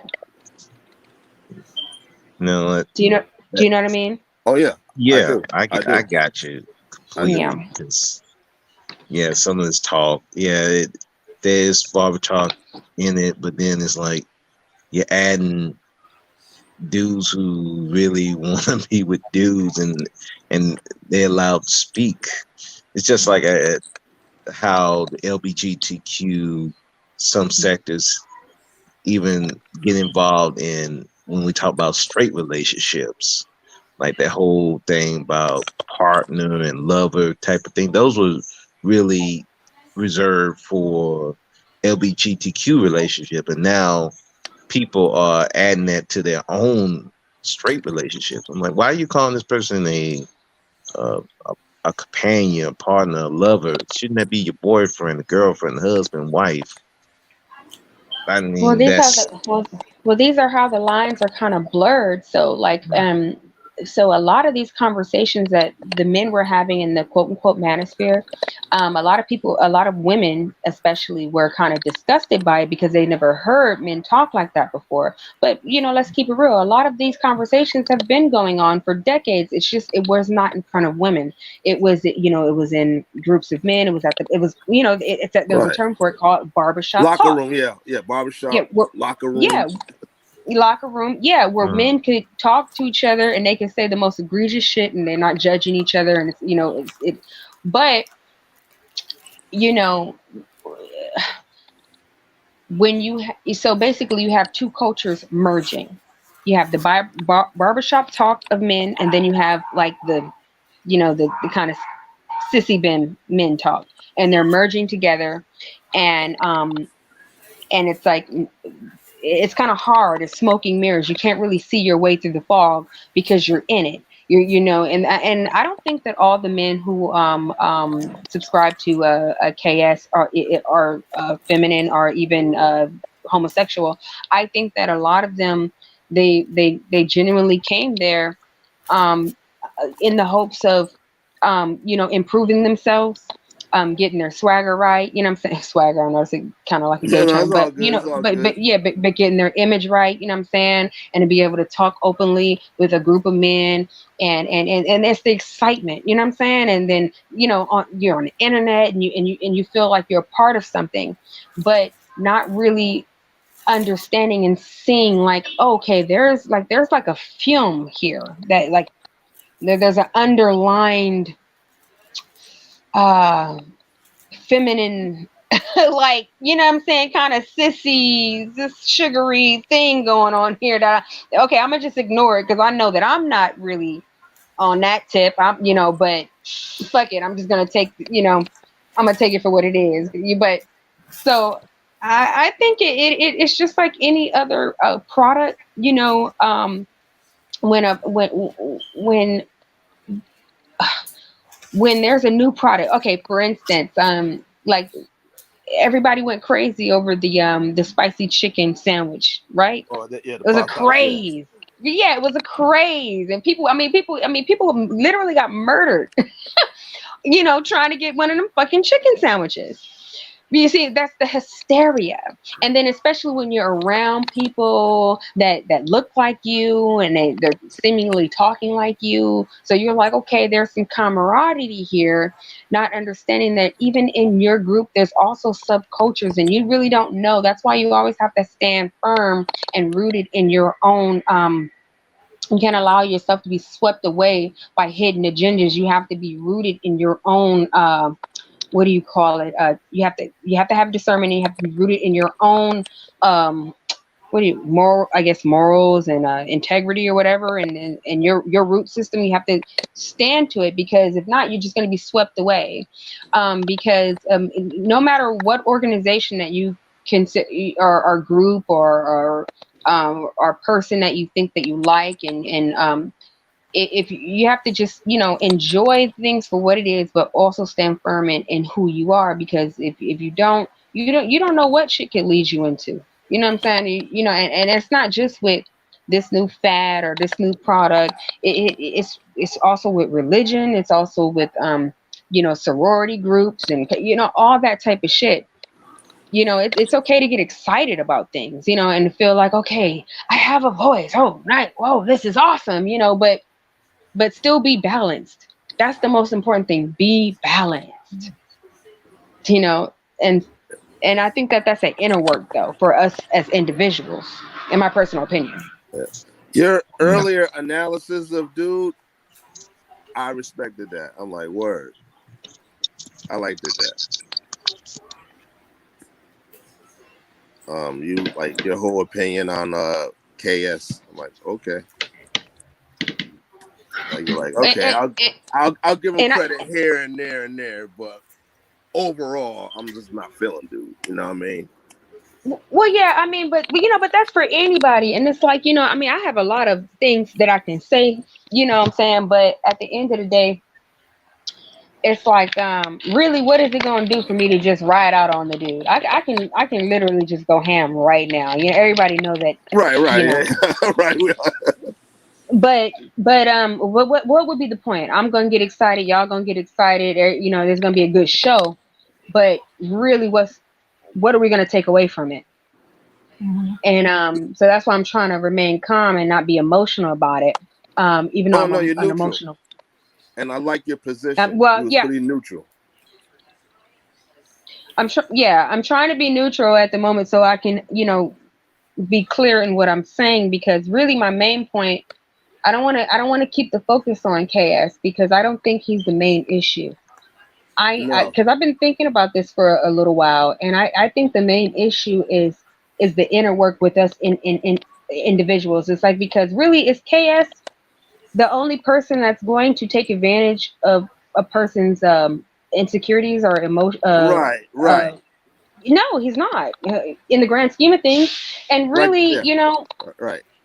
You know what I'm saying? So at the end of the day, yeah, absolutely. Like, once he goes away, there's gonna be another one. Then it's gonna be someone else. Yeah, then there's gonna be another one after that. I right, totally and you know what I'm trying to prevent? What I'm trying to prevent is me on this same platform talking about the same shit 5 years from now, but with talking about a different person.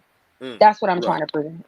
Now, in order to prevent that, and literally skip past the symptom, because KS is literally a symptom. Oh yeah, absolutely. I want to get to the root problem of it, and really the root problem is us as individuals. Our insecurities, and everybody has them. Our need for validation, our need to be a part of something, our need to our instincts to kind of just bypass our own critical thinking skills to just go along. Well, I hate to say it because it's like a popular saying right now: "Go along to get along, gang." Yeah, right. And Yeah, that's yeah. basically what the fuck it Yeah, is, though. You know what I mean? yeah. Yeah, I mean, you said it best, man. I've been trying to say that even about really all these women hating groups. They are the symptoms of the bigger problem, of the problem where these dudes even feel this way. It's a product of the environment that they're coming from. And Mm-hmm.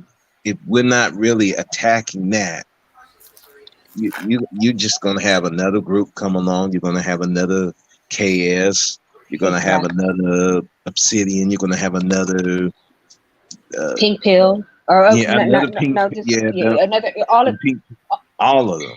You're gonna Mm-hmm. always gonna have a replacement. But Yes. if you don't attack that environment that's creating them,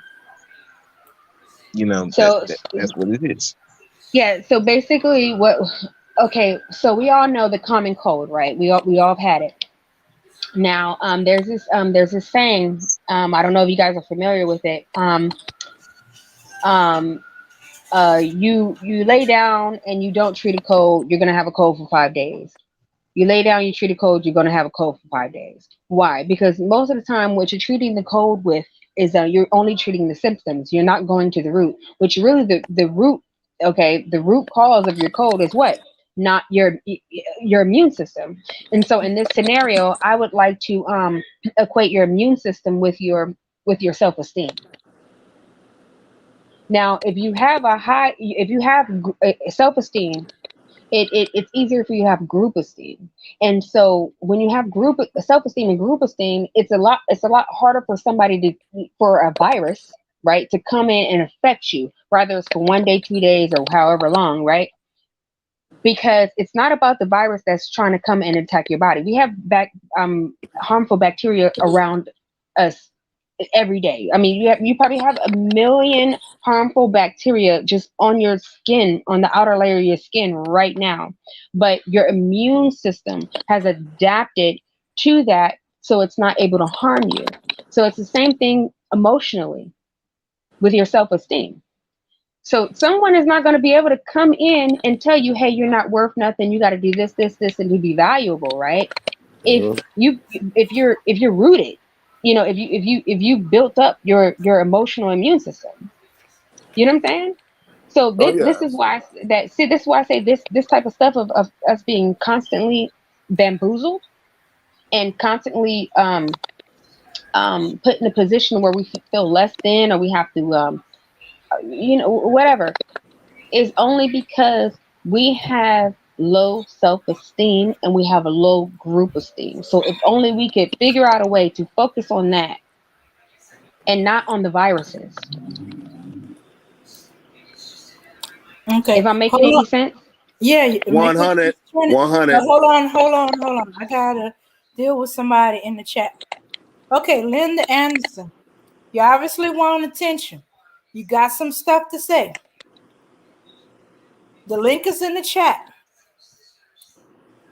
Come up here and say it. Otherwise, it's open season, and we hadn't played Smack Patrol in a while. Okay, look. You said open your eyes to these young females of this generation's mothers are teaching them to sell themselves to the highest bidder. That's bullcrap. Their mothers are not teaching them this. Their mothers are not teaching them this. Actually, it would be better, except if they prostitute themselves. If they were to marry the man with the most money, yes. The best resources, yes. Has home, property, business, yes. But that ain't happening. That's the problem. And I'm getting tired of you twerking. So you come up here, defend your position, give the evidence that you have. Otherwise, I'm kicking you out. I'm sure the link is in the chat. Mm-hmm. I'll put it in there a second time. Okay.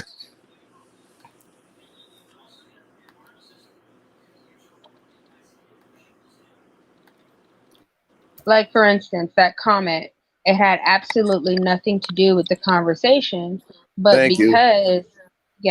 because they just wanted something to say. See, you know what I noticed? Now, me, I have a very vicious throat. Yeah, I mean, everyone pretty much knows that about me.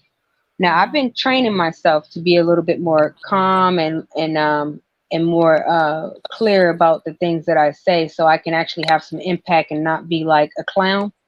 Because I am a real good clown, but it's easy for me to demolish and destroy, but it's a lot harder to actually. I think I'm doubling up somebody. Okay, maybe that's Oh, so. It's a lot. It's a lot hard. It's easy to destroy, and I'm really good at destroying and laying siege Can y'all to. hear me? oh yeah. Yeah. Loud and clear, But brother. Let me it's a say something. lot Let me say harder. Hey something. Max, how you doing?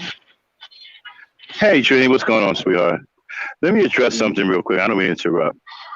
Listen, I'm getting tired of people talking about women going for men who have high resources or gold diggers or they're prostitutes. First of all, it's normal for a woman to seek out a man with the most resources, especially a woman that is thinking about having a family with that man or just thinking about having a family, period. That's normal. That's nothing out of the ordinary. It doesn't make her a gold digger because she wants the best man with the best resources to support her and her family.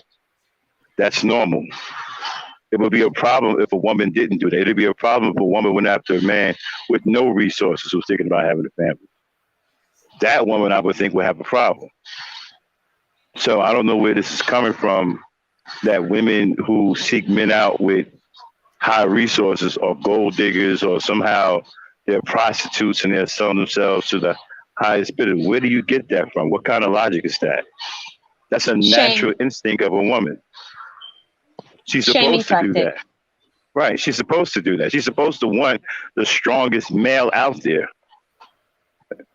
I don't understand. You're penalizing a woman for being natural and being naturally instinctive and being naturally protective of her unborn children.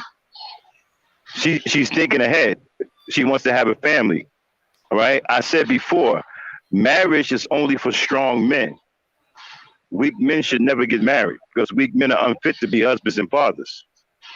Only the strongest men out there need to be getting married. And that's what the woman is seeking out. She's seeking out a strong man with powerful resources to sustain her and her children. That is normal, people. That is not gold digging. That is not prostitution. That is called normal. I'm sick of this shit. And I'm beginning to suspect that Linda is not an actual woman or mother. Yeah, I was suspecting that too. But anyways, hey, how you guys doing? How's And everything they about you? say, Hey, I'm doing great. I just wanted to address this Linda woman about something. Like, can you pull up that comment one more time so I could, better read it, please? okay. Let's see. Linda.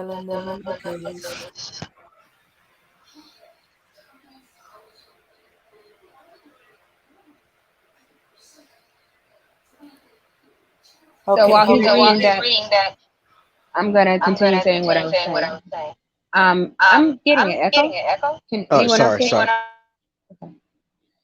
Yeah, so what I was saying was that, I've proven that I can destroy very quickly and effortlessly. That, everyone knows that. But I'm working on my building skills because it's a lot harder to build and heal than it is to destroy. And so even though I operate in a world of duality, um, I'm just, at the end of the day, rather than just putting on a show a lot of times and no one actually taking anything away from it other than just having a good show, at some point, hold on, sorry, that's me, hold on.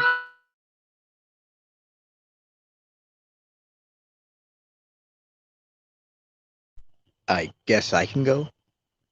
The, I'm practicing my necromancy skills. bringing things back to life after I destroy them. So if you guys say, "Oh, who's this Trinity?" Well, I'm the same Trinity. It's just a different side. I'm learning, I'm growing, and I'm not gonna stay the same forever, you know? It's about growth.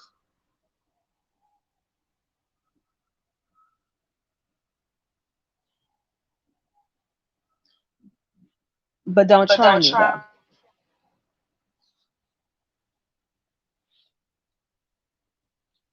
Am I talking to myself?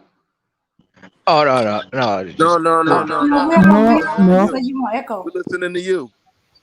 Yeah. So yeah, so don't be confused as though like, it's just I'm just practicing another side to my personality, another side to my duality, because I think after being in this space for about 3 years now, I'm starting to see that arguing and just, you know, being the loudest person in the room and just destroying and laying siege and demolishing people. Okay, yeah, it's cool, it's fun. You get to I get to beat my chest and all that and hold the mantle and get to the finish line. But really, what what are we really taking from this type of behavior? And this is what I've been dealing with, like internally thinking about it, like because really, if you think about it, the reason why KS is able to do what he's doing now is because we're not operating, we're not, well, let me speak for myself. I have not been practicing my building abilities. And as if you destroy something, you also have to rebuild and you also have to replenish. And I think that goes for everybody, just as individuals. You know what I'm saying? We got to get to the root and stop focusing and fighting the symptoms, because this I honestly feel like this is only the beginning, and if we don't get a real grip on it right now, it's going to get out of control.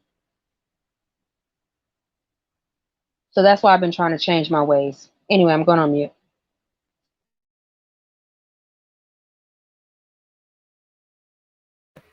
Thanks, Trinity. As always, you had quite a few mic droppers and some knowledgeable jewels on us. Hmm. Oh, okay. It looks like neighbor Saint dropped off. Oh well, he'll probably be back later. Oh, the echo's coming from me, so I'm afraid I'm gonna have to drop off. Oh, come back on. Sometimes it just takes a going in and out. Okay. Yeah.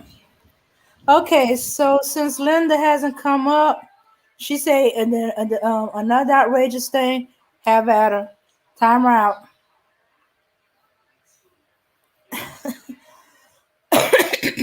Okay. In the meantime,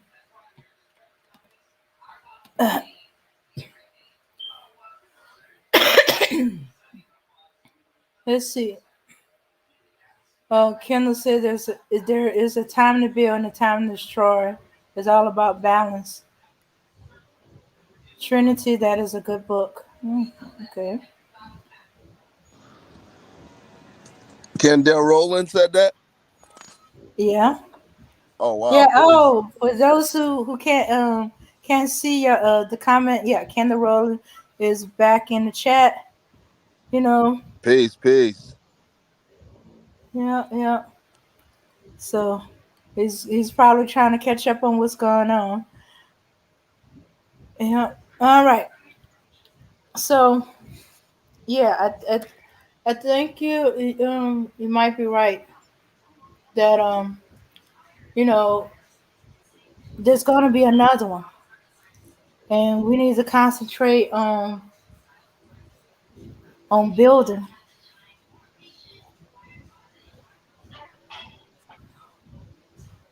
Can anybody hear me? Oh yeah, we can hear you. Yes, sir. You know, Yeah. I was listening. You guys are right. Kevin Samuels. It's a symptom. It's the mentality that created him. It's the disease. Uh, who's got all that noise in the background? That's me. Sorry. Yeah, it's the mentality that created him. It's the disease, and the problem I got with the mentality of the whole man is all these factions are anti-black. The red pill, blue pill, manosphere, sissy bims, conscious community, they're all anti-black, they're all anti-black family. And I call them the black hand of white supremacy. And what they do is they teach boys, young black boys, to be non-productive. And they teach girls basically to be concubines and submissive slaves. And so basically effectively making the black race non-productive, docile, and weak. Not a threat at all. Just a race to be used, a race to make money off of, a race of live guinea pigs for other races to get rich off of. That's basically what this mentality teaches. And so when you have 900 young black boys in the chat, what they're learning is they're learning how to do nothing but chase women.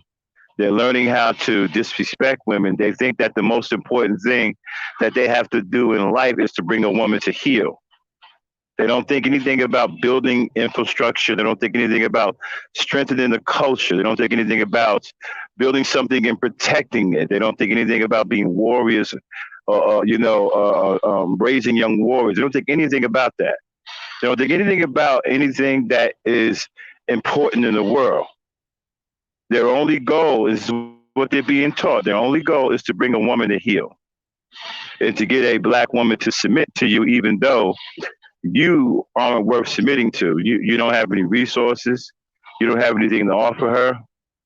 And what kills me is they say, what do black women bring to the table? Well, today, the black man brings absolutely nothing to the table. Nothing. Most black men today don't have any damn jobs. They don't have any homesteads. They don't have adequate transportation. They don't have adequate money in the bank. We did a study one time, and the average man, when he dies, has less than $2,500. Less than $2,500. And we're talking about men who died at the age of 50, 55, has a net worth of less than $2,500. And so these boys, they don't care anything about that. Their only goal is to attack women and conquer women and bring women under heel. Because that's the only power that they can go after. They're forbidden to go after real power. They're afraid to go after real power in this world. They're afraid to go after legislation, property, anything with security in it or military. They're afraid to go after real power. So the only power that they can try to accomplish or achieve is conquering black women and bringing them to heel and making them either concubines or slaves. We had a fool on here the other day talking about black women don't even belong to us. They were brought over here by white men to be concubines. This shows you the mentality. And this kind of mentality is what creates guys like Kevin Samuels and Obsidian and Tommy Sotomayor and things like that. This is why they have absolutely no regard for a black woman's life. No regard whatsoever. They don't have any regard for a child's life. And when you talk to these guys, their whole thing is about black women. That is their only focus in life. They have focus nowhere else. Nowhere else. They don't want to make any breakthroughs in science. They don't want to make any breakthroughs in medicine. They don't want to make any breakthroughs in literature. Nothing. Just women. They just solely focus on women. We had a 32-year-old on here yesterday saying that he's lived 32 years as a male and he's never had a girlfriend. I find that hard to believe. You're 32 and you're a male, you've never had a girlfriend.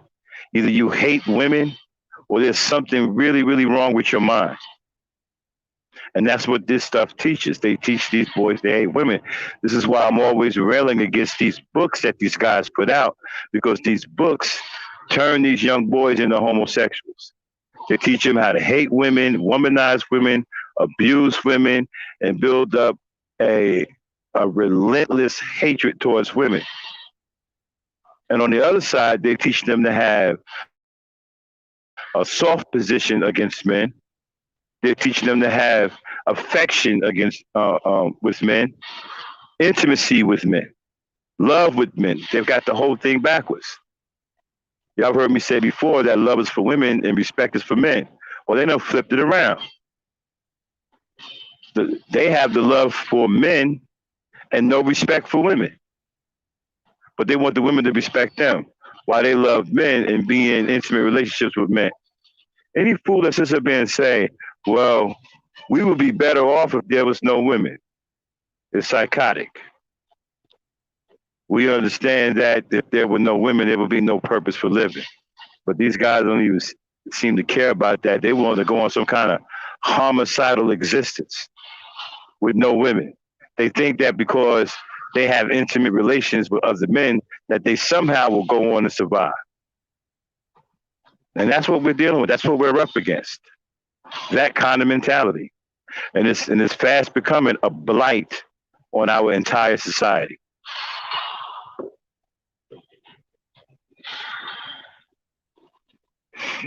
Did you guys hear me? Yes, sir. Yes, sir. Yes, Yeah. yes, we do. Yeah. Now, what is this Linda Anderson person talking about? Let me see here. She Four now she children says by I my have. husband.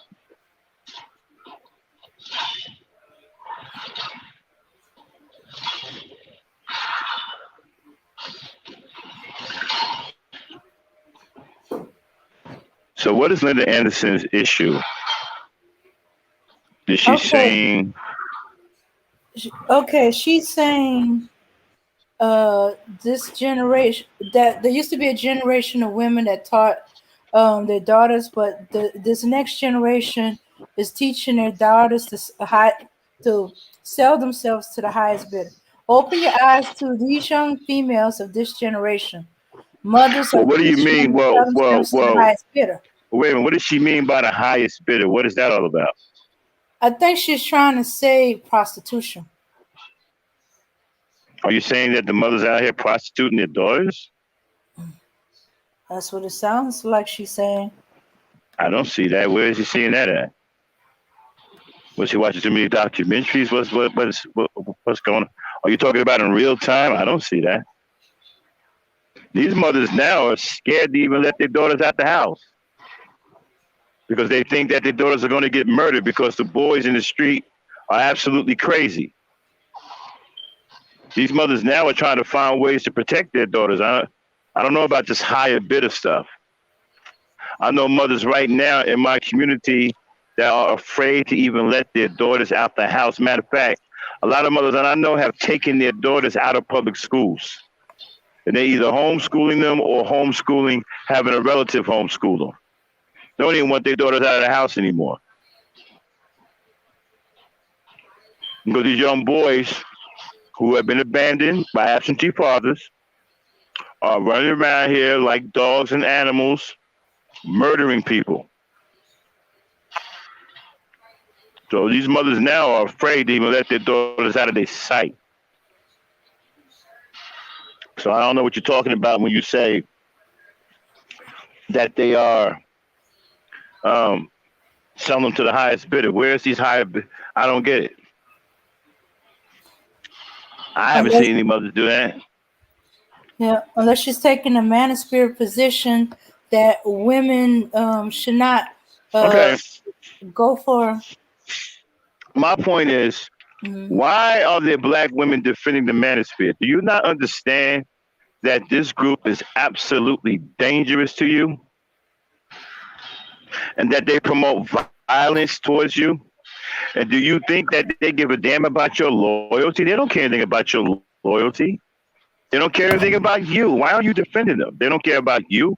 They don't care about your daughter. They don't care about your son. They care nothing for your loyalty. Well, do you not understand that this group is dangerous? They're anti-black and they're anti-black woman. Why is a black woman defending them? I'm confused by that. Are you black, Linda? Are you a black woman?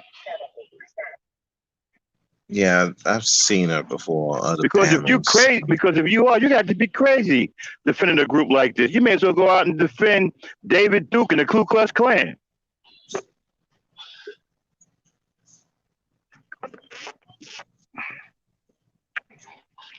These Yeah, guys don't mean you. Yeah, these guys don't have your best interest at heart. Some of them want to see you die choking in the pool of your own blood. That sounds like somebody that has your best interest at heart. Why are well, you defending them? They won't even protect you. They'll let you die.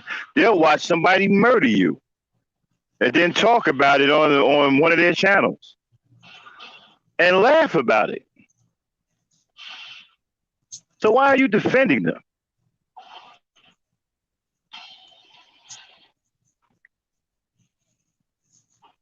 well, really, because like she's anti-black herself, so that's all it is. I mean, Yeah, it's are you even a black woman? What are you? Are you a black woman, Linda?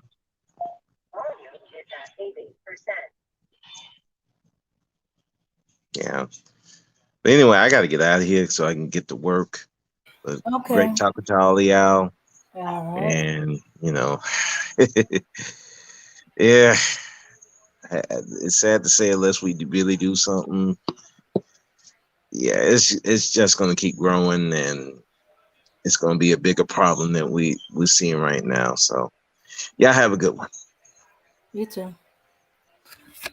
Okay. Goodbye.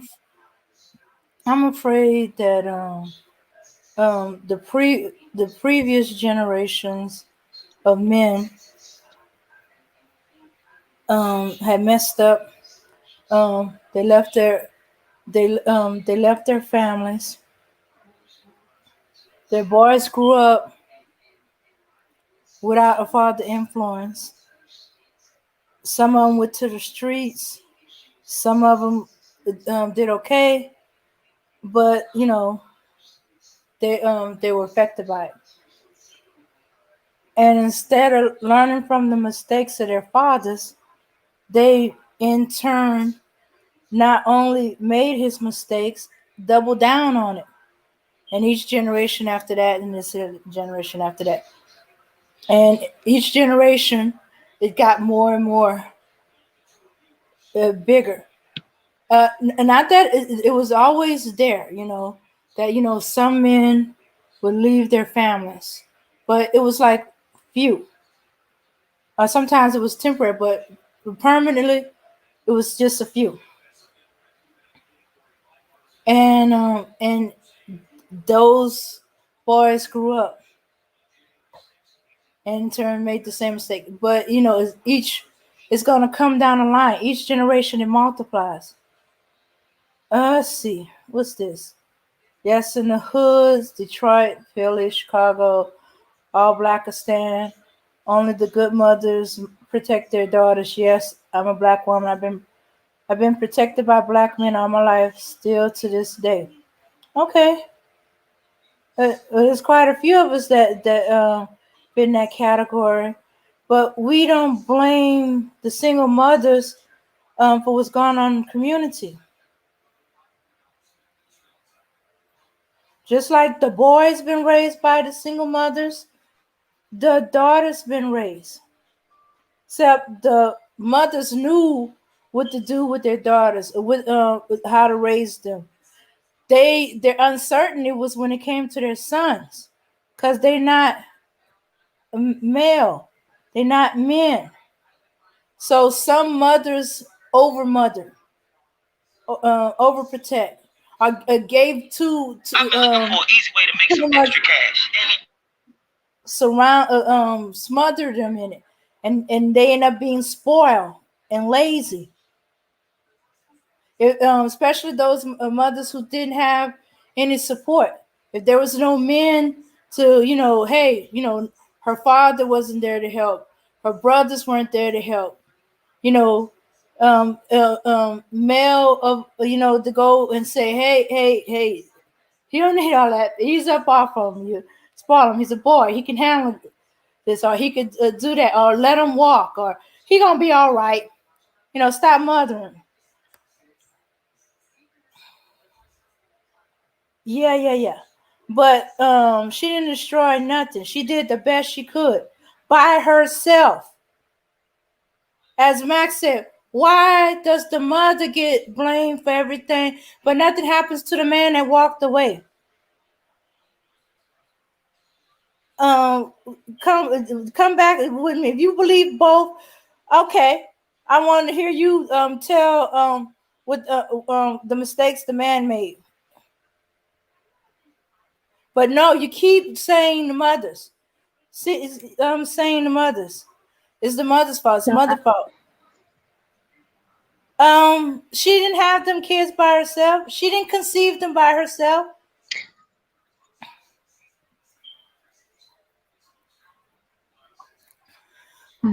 Dame, Mm-hmm. Yes. Dame, hey girl. I'm gonna drop down. Uh-huh. It was nice talking to you. Bye, Max. Bye, chat. Bye, Dame. Okay. I'll see Bye, you guys Shannon. whenever you come back on live. All right. All right. Bye. Bye. Oh, All hey right. girl. Hey, Ebony. Bye. Abina. Yeah. Bye, girl. Okay. All right. Okay. Okay. Okay. So, yeah. Right. You see, now what is going on is like they are trying to do to destroy all the youth or the young ones that they are coming. You see, the young boys now, what they are trying to do is that they will be writing a book portraying, trying to establish to everybody to learn what is going on now. You see, they are trying to teach these boys to be feminine, to be this, to be gay boys, so that they'll even hate their mothers that give birth to them. Look at what is going on. You see, as I listened to the guy who said he was 30 years, but he don't even have a girlfriend. 30 good years.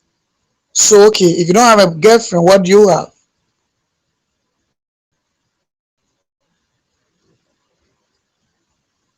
What do you have?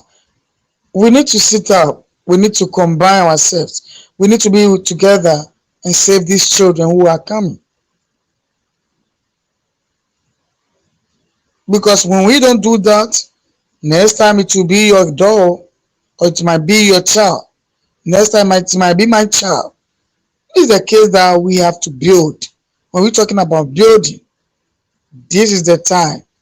We need to build our communities. We need to build our children because they are the future generation. They are the people who are going to set up black communities. But when we leave them and all of them spoil, what are we going to do?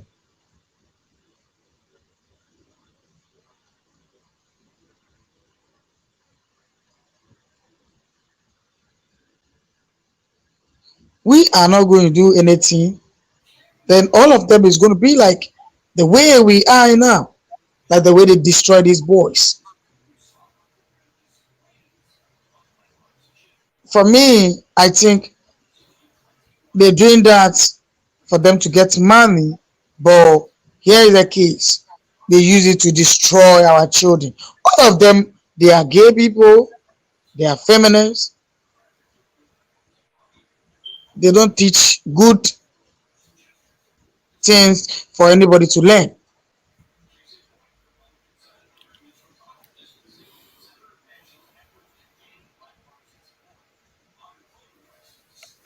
Yeah. Yeah. But Linda is yeah, I agree with you, Avner. But this Linda woman who's distracting and getting off topic, she is blaming black single mothers. Okay, Single mothers. okay. She is blaming black single mother Is she a good mother? Because when you are a good mother, you are not supposed to blame any single mother. Do you know kind of single mothers what they have been through? See, single mothers, we have to talk to single mothers and give them all kind of respect because these single mothers have been taking a good care of the boys. See, a man will pregnant you, leave these children for you to take care of. If you don't know, these children are made. If you have only boys, if you have only boys, it's very difficult for a woman to train boys. But these single mothers are doing it because we have feminist men and trying to pollute these young children's mind. So I disagree with if it's Sister Linda or I don't know Linda. I disagree with her saying blaming single mothers.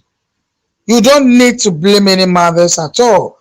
It's not a mother's fault for them to be a feminist or a sissy man.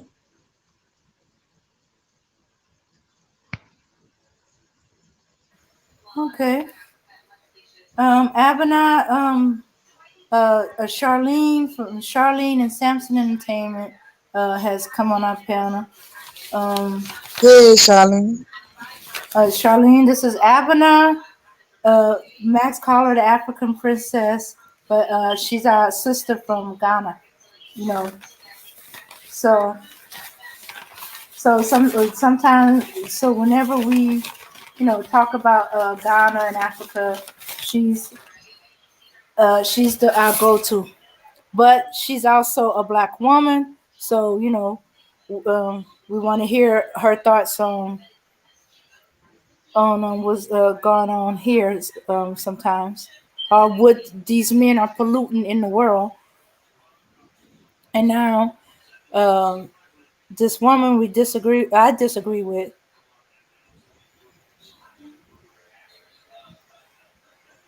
Hey, Charlene, come over and talk.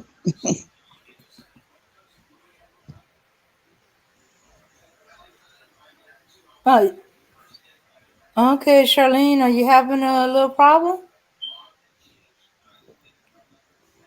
I think she want to talk, but she's having Uh a problem.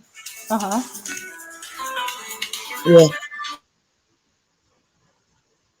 Oh, Hello. You can. oh, haven't Okay. I? Hold on a second. Well, go ahead and hold it down. You got anything else to say? I'm done. I just want to say this thing to ourselves that as a black people, we have to be one, and we should stop this discrimination. It's not going to help us. It's not going to make us build ourselves and our children. It's making us losing our children to this evil.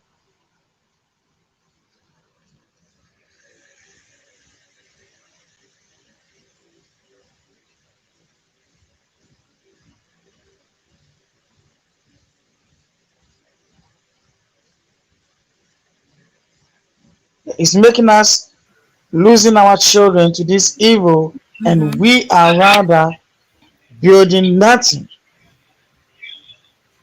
We are rather building nothing. Okay. Yeah. Okay. I'm tired of talking to you in the chat, Linda. Okay. So What she's saying, she uh, can come to the panel and talk. I She know should. I'm trying to encourage her to do it, but either she's trying to hide the fact that she's not a woman and she's some manosphere troll. Oh, can you hear me? Oh yeah, I can hear you. Yes, yes, we That's can true. hear Oh, you. I was just coming on here to I wanted Linda to come on the panel. That's why she over here dropping like these messages. I want her to Hmm. defend her viewpoints. Yeah. Right. Okay, so truth is, hold off. Hold off. Oh, too late, too late. She got timed out. She's triggered. Truth is, but we'll see her in about 15 minutes if she's still down there. But uh, yeah, yeah. I don't even know mothers that have husbands that blame single mothers for what's going on in the community. You're right, Abana. You As a see, woman who has a husband and has the support of a partner, you should be giving advice, encouraging, trying to help right. out the single mother. You know, maybe every now and then watch her kids, especially if she's working. You know, Then let need me let me somebody. ask let me put the question over there for Linda. Have she ever support a single mother before? If she has, she should say it. She if she knows what single mothers have been in through, she's not going to say those things. Have she ever stand up one day saying I'm going to help this single mother in my community or in my area where I live, where I stay? Did she ever did something before? Well, she won't be able to answer for a while. Our moderators couldn't take her anymore, and they timed her out, so she's gonna be out for 15 minutes. But that is a good conversation piece. You know what? I think we're gonna bring this up for ladies' night too. That okay, everybody keeps talking about the single black mother, and especially those that keep saying it's their fault. Have you helped? I You think know, I think Mrs. Charlene wants to say something. I th- Oh no, I was just gonna say she's saying that we're single mothers by choice. Like we didn't try to make it work. Like we never got married. It didn't come out to be what it's supposed to be. Like we didn't try. We just planned to have a baby by ourselves. Do you know how ludicrous that sounds? Like, and then she's talking about it's a choice. Like she wants us to abort the kids. oh, okay. Okay. I know what it is. She's don't see the ones that are single mothers through divorce as the same as the one who never married the father. She slept up with the man, or had a relationship without marriage with this man, and she became a single baby mother because she slept with him or she had sex with him. That's the what she's doing. Now okay, okay. she's either separating the ones created by divorce by the ones that always been. They was never married. She believes, sounds like she's trying to say that don't open them legs until you get married. Okay, what See, happened? What now, then we need to go to what about the ones that got married, had kids with her husband? It didn't work out, and he's not there. He left, you know, and he's not taking care of his kids. Is so she's at fault too. The man that left her is still not the one in the wrong. Should she have kept her legs closed during her marriage? yeah, but then see something over here. If like okay, I'm married to my husband and I give birth to this man. Assume okay, we have a divorce. Now I'm a single mother. If the man is doing his right thing, supporting the children, see, this single mother is not going to have a problems.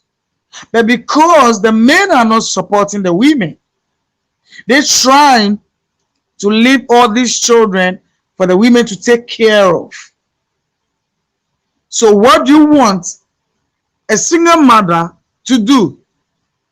She have nothing to do because I'm married to you and we have a divorce and you have left these children for me to take care of. What should I do? I try my best to do what I can do as a single mother. So you blaming me because I did not finish up?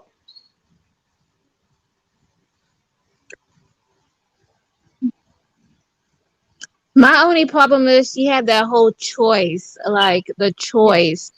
I didn't like that, the whole choice thing. So like she wants like I will ask her, have you ever had an abortion? Since you have like this whole choice thing. Well, according to You her, she see, has 4 kids. Yeah, they they are some of the people that they teach these young children who are coming to abort children, to do abortion when they are get pregnant. Because if she is saying this, that means she have a daughter, and her daughter gets a pregnancy without having a man. She's gonna abort the baby for her daughter. I tell you.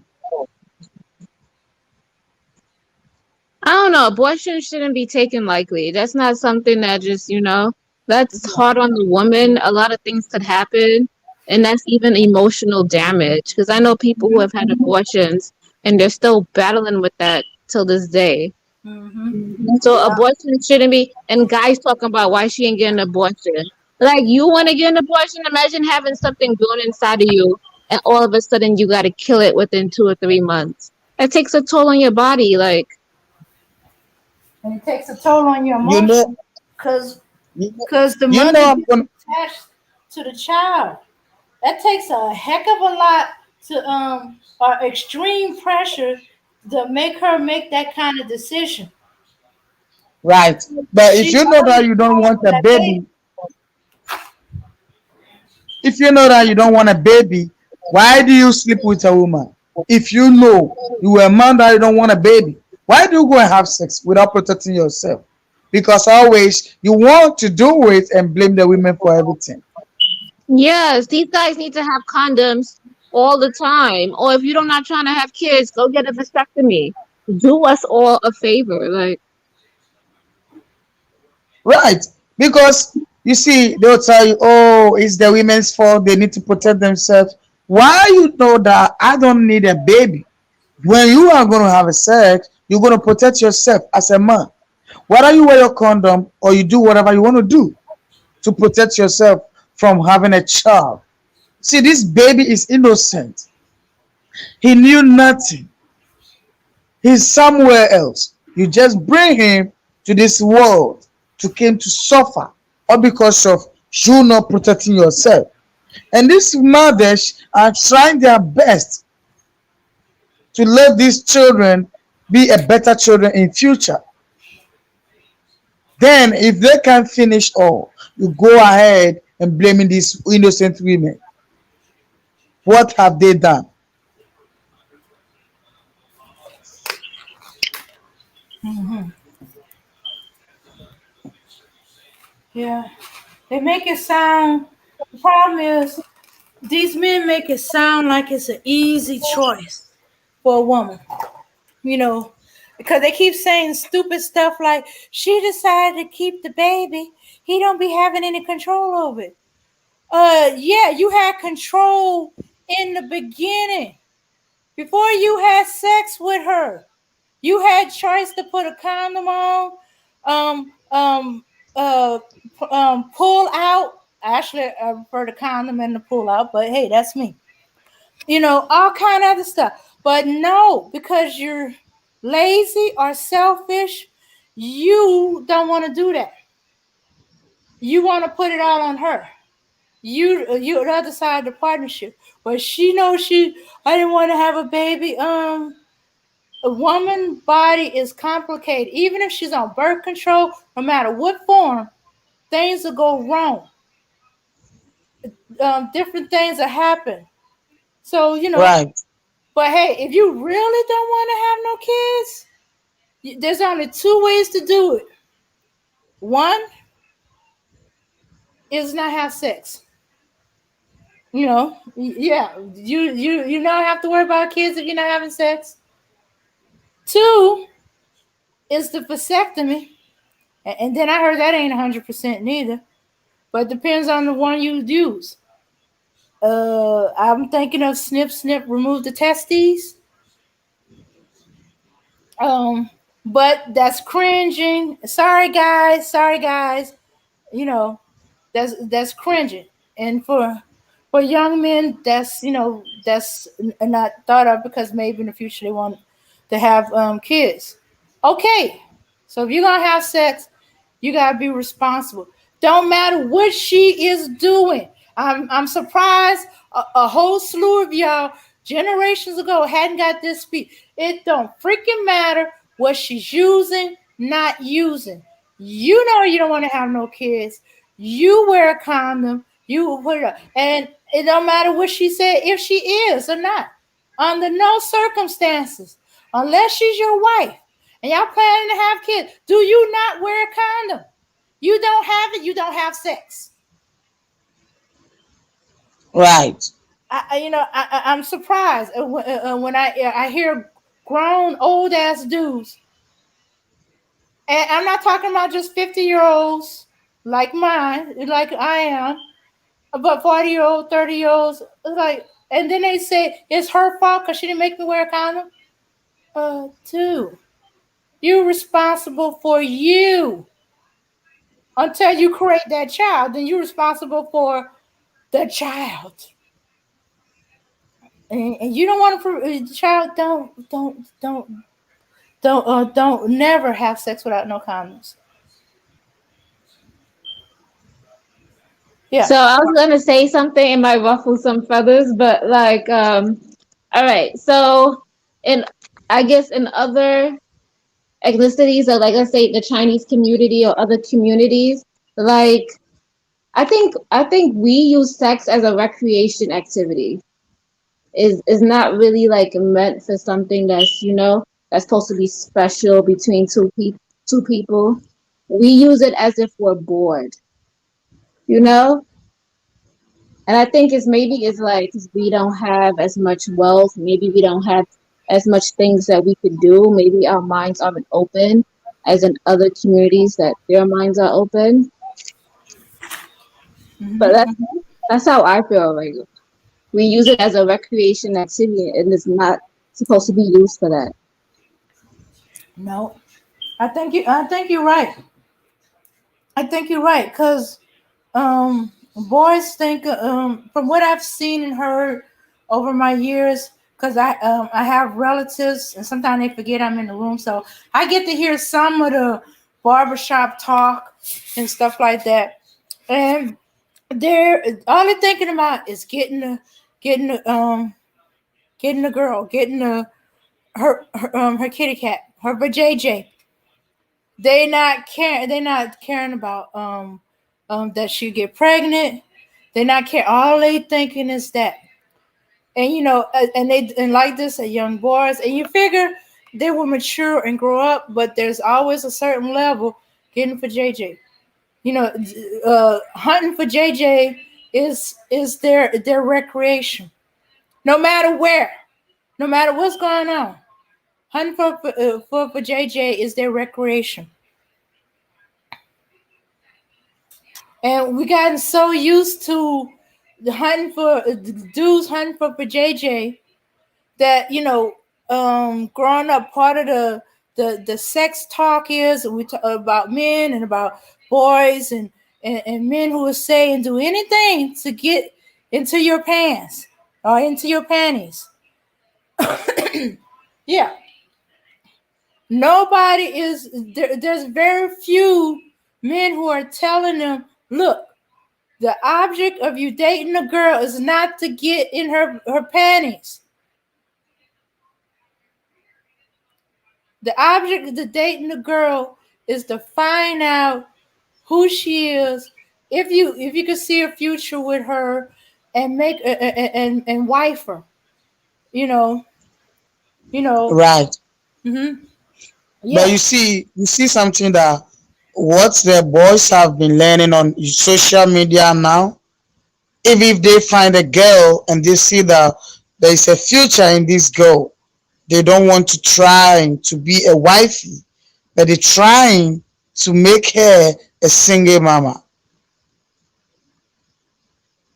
I tell you, now the boys that they are coming, their mind have been weak. They have weak those boys' mind. And if we don't raise up a flag on what is going on now, see, I tell you, they're going to make the baby, they're going to make single mama plenty more than what is going on now because the boys' mentality is become weak. It's very weak. They are not showing the boys anything. They are not teaching the boys nothing. When you go to social media, nothing. When black men start talking, they think, you see, I like what sometimes black knights have been saying because he been teaching these boys. He want the boys to be like a man, not like a woman. I love it. He's teaching the boys how to be with wifey, not how to be with a baby mama or a single mama. That's all they do to call a baby mama. Who is a baby mama? Are you not the same person who make a baby mama? We have all these boys, all these men in our black communities, in our areas, in our wood. What are we trying to do to save young women who are coming? To let them be a wifey to us more than what we're making them to be. Because that is all the future they have in their mind. To be a baby mama or something. They want to be a wifey. So the men have to stop making them a baby mama and make them as a wifey. That would be the best solution for us. So that we can have man in the house to train the boys. Somebody may ask, a woman can't train a boy. A woman can also train a boy. But sometimes we need a man.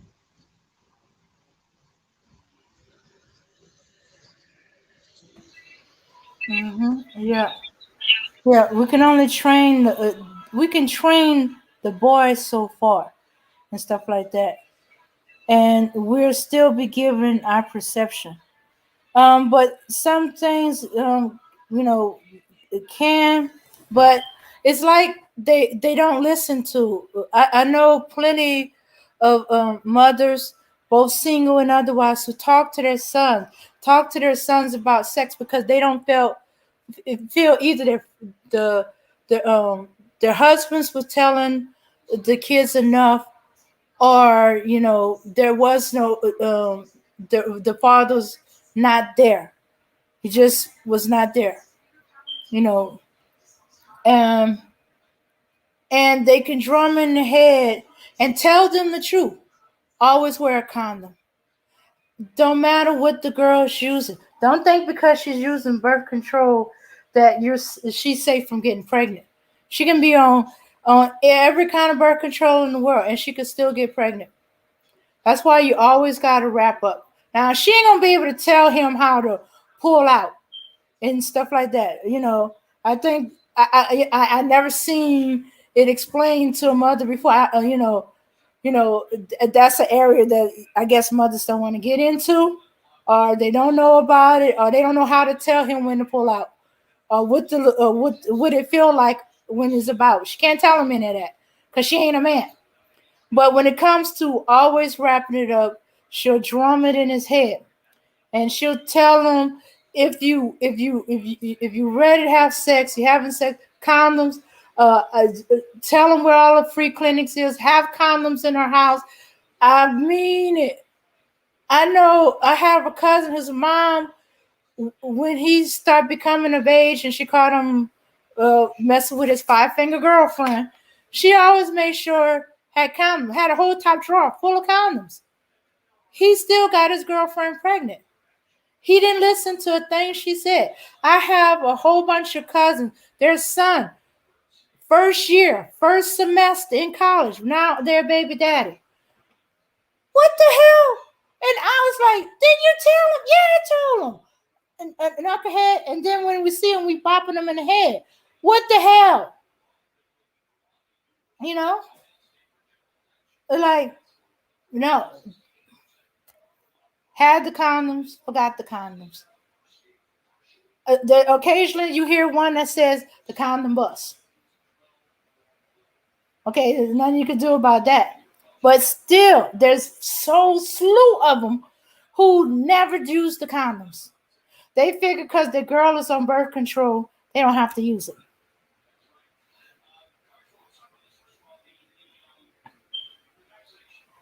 Yeah. Now okay, so you want to let's get to the other side of it.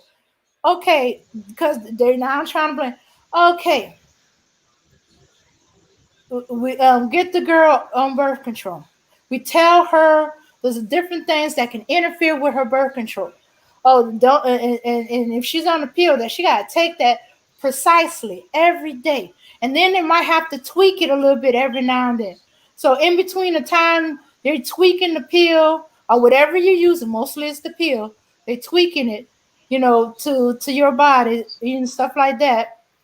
You could get pregnant. So and sometimes and that you have to wait a whole month, before it's safe to do anything once you settled on one, because it's going to take your body a while to adjust.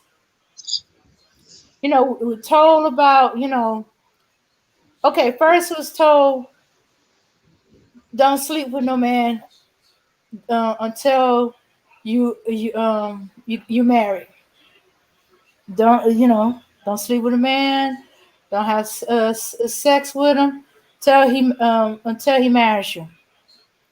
Marry him, work out divorce. Okay, so the next generation, is like don't sleep with no man unless he love you. Now it's like don't sleep with a man unless he has condoms on and stuff like that. Um, Dudes have done some women dirty.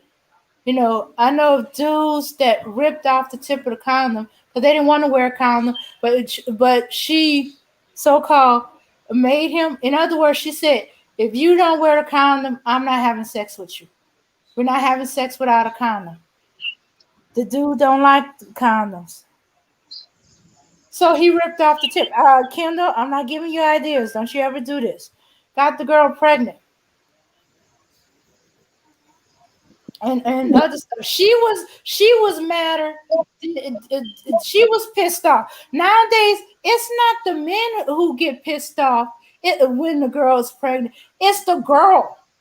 I've known of girls who beat up on their boyfriend and their man because he got her pregnant, and that meant if she's doing everything on her end to prevent pregnancy, he didn't do something on his end. If the condom broke, why didn't he tell her? And all kind of other stuff. And if he tried to play that game, I've known of plenty of women who beat up on their man, their boyfriends, because she got pregnant. So all you Negroes who's going around saying women get pregnant on purpose because they want to have a baby. No, no, no, no. Not all of us. Some of us will kick you behind. You got us pregnant. That means you didn't do something on it because we are, very tight about our stuff. Hmm. Oh, and don't let her find out you did something like rip the condom off. I had a cousin who did that number, and she kissed him until we thought he was gonna lose his jewels because you don't do that.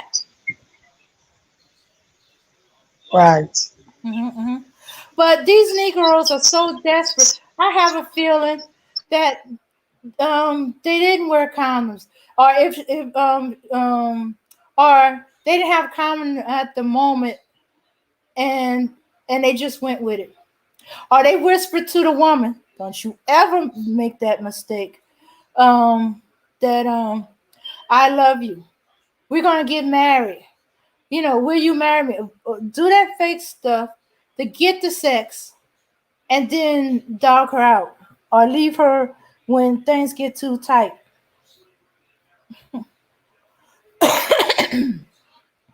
Okay, Abner, I'm sorry. Okay, I got on my soapbox and got triggered, and I'm going on and on. Yeah, I understand because it's very painful though. We have all these men that they've been trying to make these women having these babies all the time. Then they will try to make them also feel bad. Like, okay, I have a sex with you, and now I carry a baby. You say, oh, it's my fault because you did not protect yourself. Why is me the woman my fault? I know I'm taking a birth control, but you have to also protect yourself because a birth control can fail anytime. But you did not do that. Then when the pregnancy comes, you say it's my fault. You don't want any baby. It's my fault if I want to keep the baby. Yes, because I don't want to kill this innocent child. So I will keep it. And when I keep it and I try my best and sacrifice myself for my baby, don't come here and blame me because I did what I did.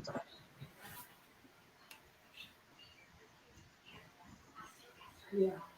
Eh,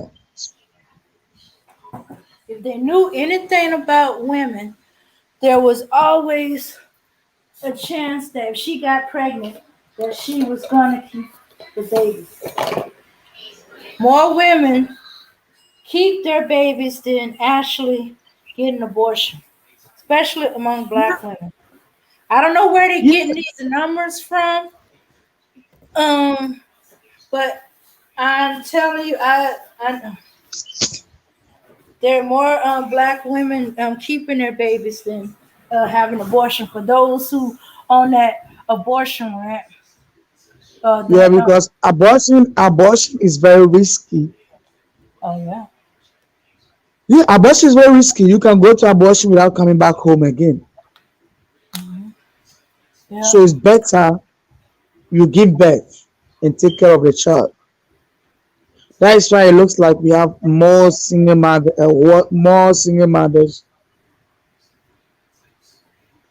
and we don't have the one that they have married. See, we have a lot of married people that they are looking for children. They are not getting it. I was thinking that they are the people who's supposed to help these single mothers. yeah. That's why I was asking Linda that has she ever support a single mama in her area or her wood or her city before? If she have done that, then I have nothing to say to her. But if she did not save any single mother, she shouldn't say what she's saying because it's very painful for you being a single mama and someone who is with her husband having fun will come here and say a whole nasty thing to you. Uh-huh. Uh-huh. It's very painful, yeah. Somebody may ask, or she may ask, how many children do I have? I don't have any baby, but I feel the pains Hmm. for all single mothers. Yeah. If it were to be me, it will pay me a lot. So I'm fighting for my single mothers. I'm not a single mother. I don't have any child. I'm not married yet, but I feel the pains. Hmm. So, Mama Linda, or what you call yourself, don't be talking this way to innocent women who trying to save these children. Because if you're saying this, you are trying to tell the women that when you are pregnant now, you don't need to keep the children, you need to abort the children.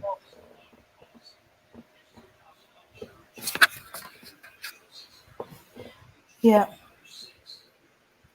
And just like young men make mistakes, young women make mistakes. Right. They think they either think they know better than the elders, or they think they in love, or this man is going to be my husband and the father of my children. I'm gonna be with him for the rest of life, or and and some of them is some of them are young, stuff like that. See, let me say something about it. See, those Hmm. time, like in the 80s, 90s, 70s, 60s, then time. See, the men respect the women and they cherish their women, their black women.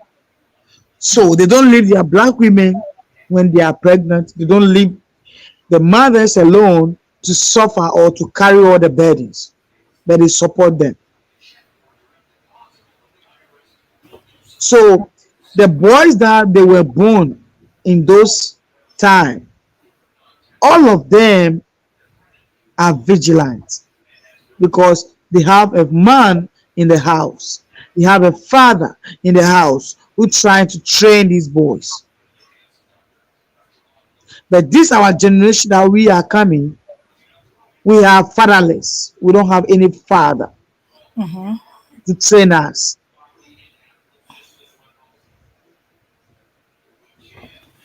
Yeah. That is the problem we are facing now. When we don't fix this father or the father issue or the fathers who are trying to behave like a woman, we don't fix it. I tell you, next 2 years or next 3 years coming, we are not going to have any man in the area or in our community. We're going to have only female. The man is going to tend to female.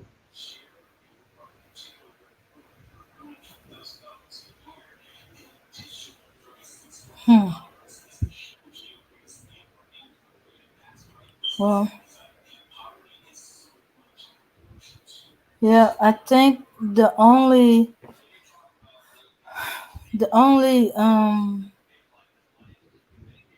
sensible men that's going to be coming up in the generation, and those that's of the generation um, um, before this one, and our generation and so forth. um, they either grew up with their fathers who were, responsible men who taught their boys to be boys, protected their daughters, and if their daughters made mistakes, understood that she wasn't perfect, but still protected her and supported her. You know, I Yeah. knew I knew good fathers, and they thought they did well, but their daughters made mistake, chose wrongly, so to say, had a child.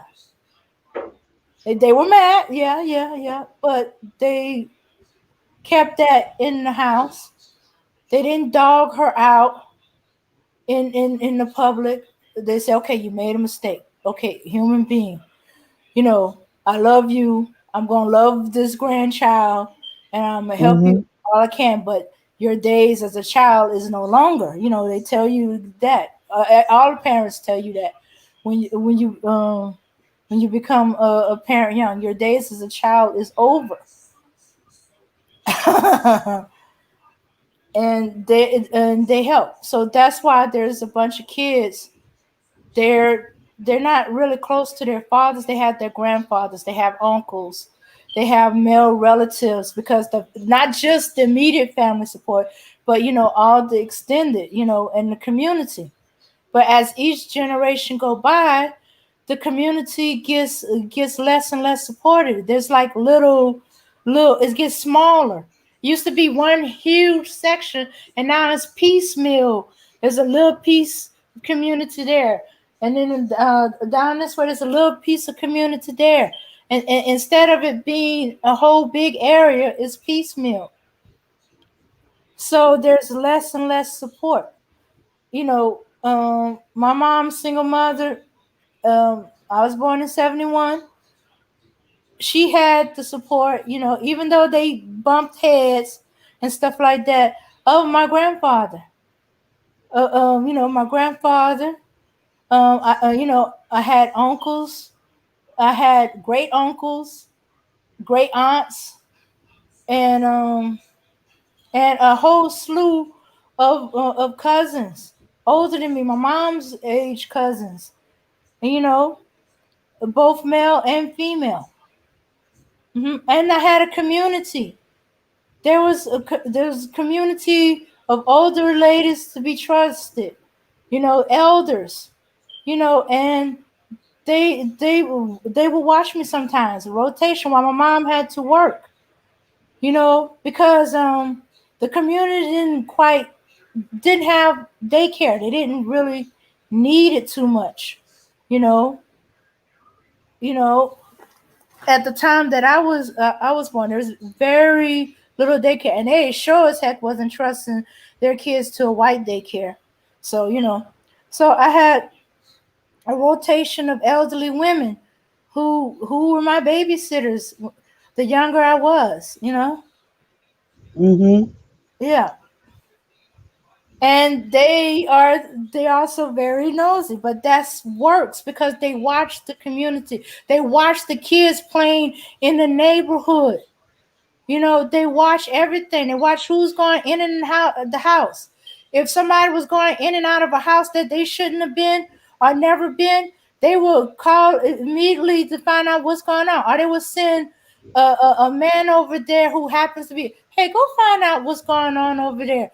I see some strange man there. Make sure he ain't breaking into the house.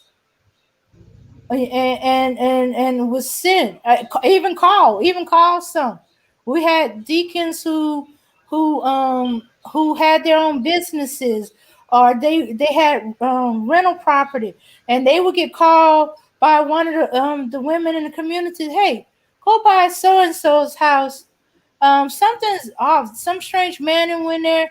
Go see if they getting broken into. I hate to hear something happen, or so and so child is in there by themselves. Go see if they letting somebody in the house they're not supposed to be letting into. You know, all kind of stuff. And now, never thought that it would disappear, that it would fade, that there's less. And as our elders, I mean our serious elders, go, there's a gap that's not being filled. There's always seemed to be somebody stepped in the gap. When one elder fell off, another took the place. That's not happening anymore. Okay, I'm glad to know it's still alive, but it's like it's not as strong as it used to be. As I said, it's piecemeal. We got into the mind our own business mentality. When all of us was the black community business, everybody, your neighbors, you know, what you did was their business, especially if you were a kid.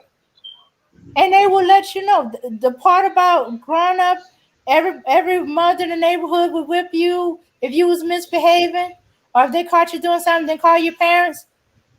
That's not going on anymore. Well, they can't, because everybody developed a mind your own business mentality, or they dealing with very young parents, or parents who thought all that was bad, and that the elders need to keep their nose out of their business mentality, and they don't know that they open up a hole that endangered their child.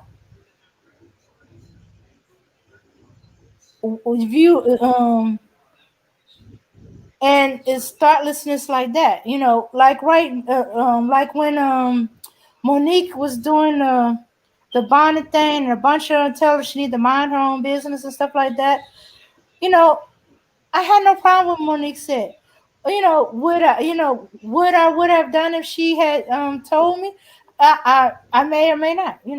I have my own thoughts about it. Wouldn't argue with her. I take it for what it is, a correction, because she's concerned about me, and I would have been moving on. I would say thank you and move on. But I dealt with these women all my life. I still deal with some of them. A few of them want to whip my butt now because I ain't been talking with them, coming over as often. But they kind of put it down to quarantine, but they say you can still pick up a phone and call. you know. But I'm gonna take that lick and that spanking, verbal spanking, or dressing down, and I'm going to correct it. Or if I feel like there was nothing wrong with what I'm doing, keep it stepping. But you know, but yeah, that mind your own business thing really ticked me off. I'm trying to keep an eye out for the kids, and I'm telling you, your child is misbehaving, your child is doing this and that, or and you telling me mind your own business. I can understand you being like, don't whip my child. But then I know another woman, if I'm whipping a child, they know there's a reason for it because I don't whip willy nilly. Even though I sound like I whip willy nilly, the kids know, I don't just whip you willy nilly. Mm-hmm. Hmm. Okay. All right, Abner. I think I ran. Uh, Right, because it's time for me to go bed over here. It's morning, so I need to sleep small. okay. All right, we're gonna just cut it off here because I'm getting more and more ranting. I think we might continue this conversation ladies' night. If the ladies come up and want to talk about it. But Right. anyway, all right. So everybody, I'll see y'all Saturday night for ladies' night. We having a game night. Who don't belong? We need three contestants. And you got to have a cash app to participate in it because the prize we given through cash app the win to the winner of the game. So, all right, everybody. Okay, I guess I'm going on to three goodbyes. Like my mama, we had to say goodbye three times. Peace, power, and unity. I'll see you at ladies' night. Uh, see, 8 o'clock Eastern Standard Time. Yes, we pushed it back a little bit, but I don't know for game night we might move it up a little earlier.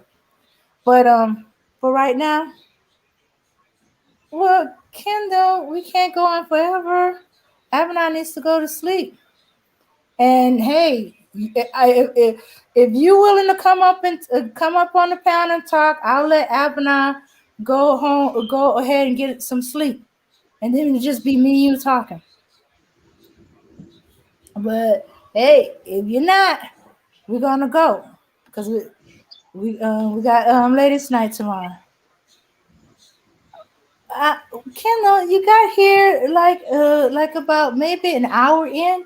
I mean, you got in about an hour ago. Yeah. Okay. Okay. Tell me if you're gonna come on up. So, cause Avalon has to get some sleep. I'll hang. I'll stay up longer and chit chat with you and chit chat with the chat. But okay. Let me put the link in. Wait a minute. Did I put the link in? I could have sworn I put the link in.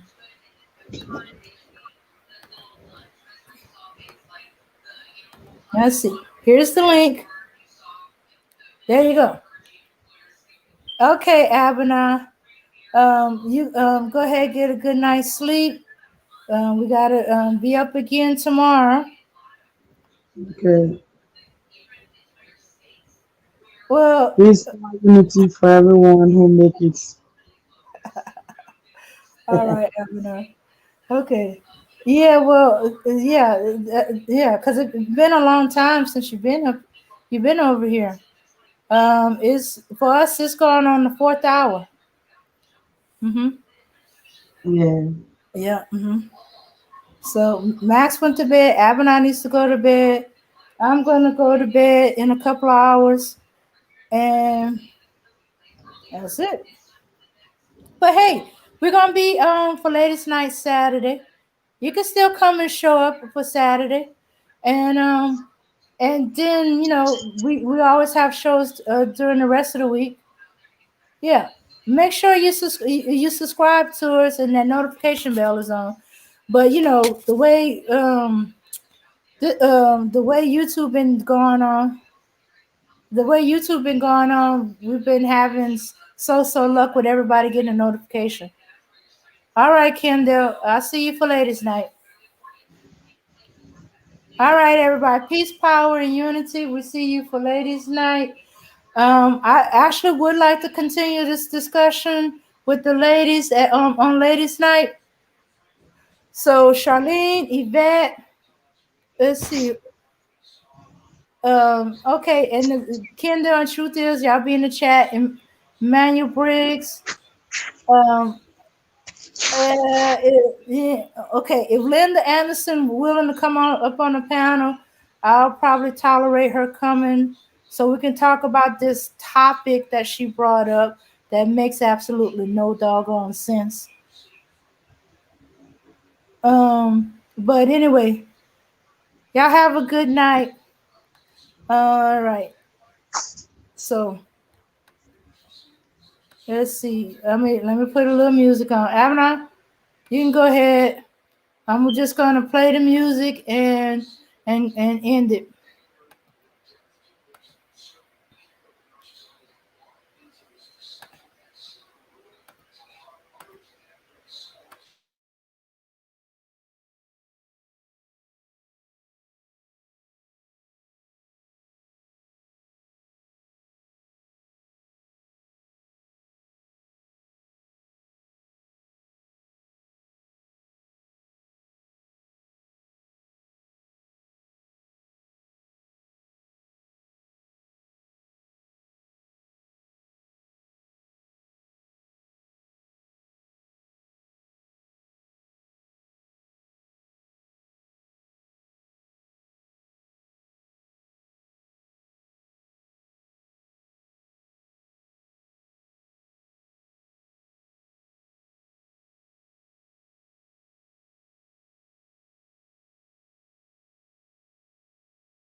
A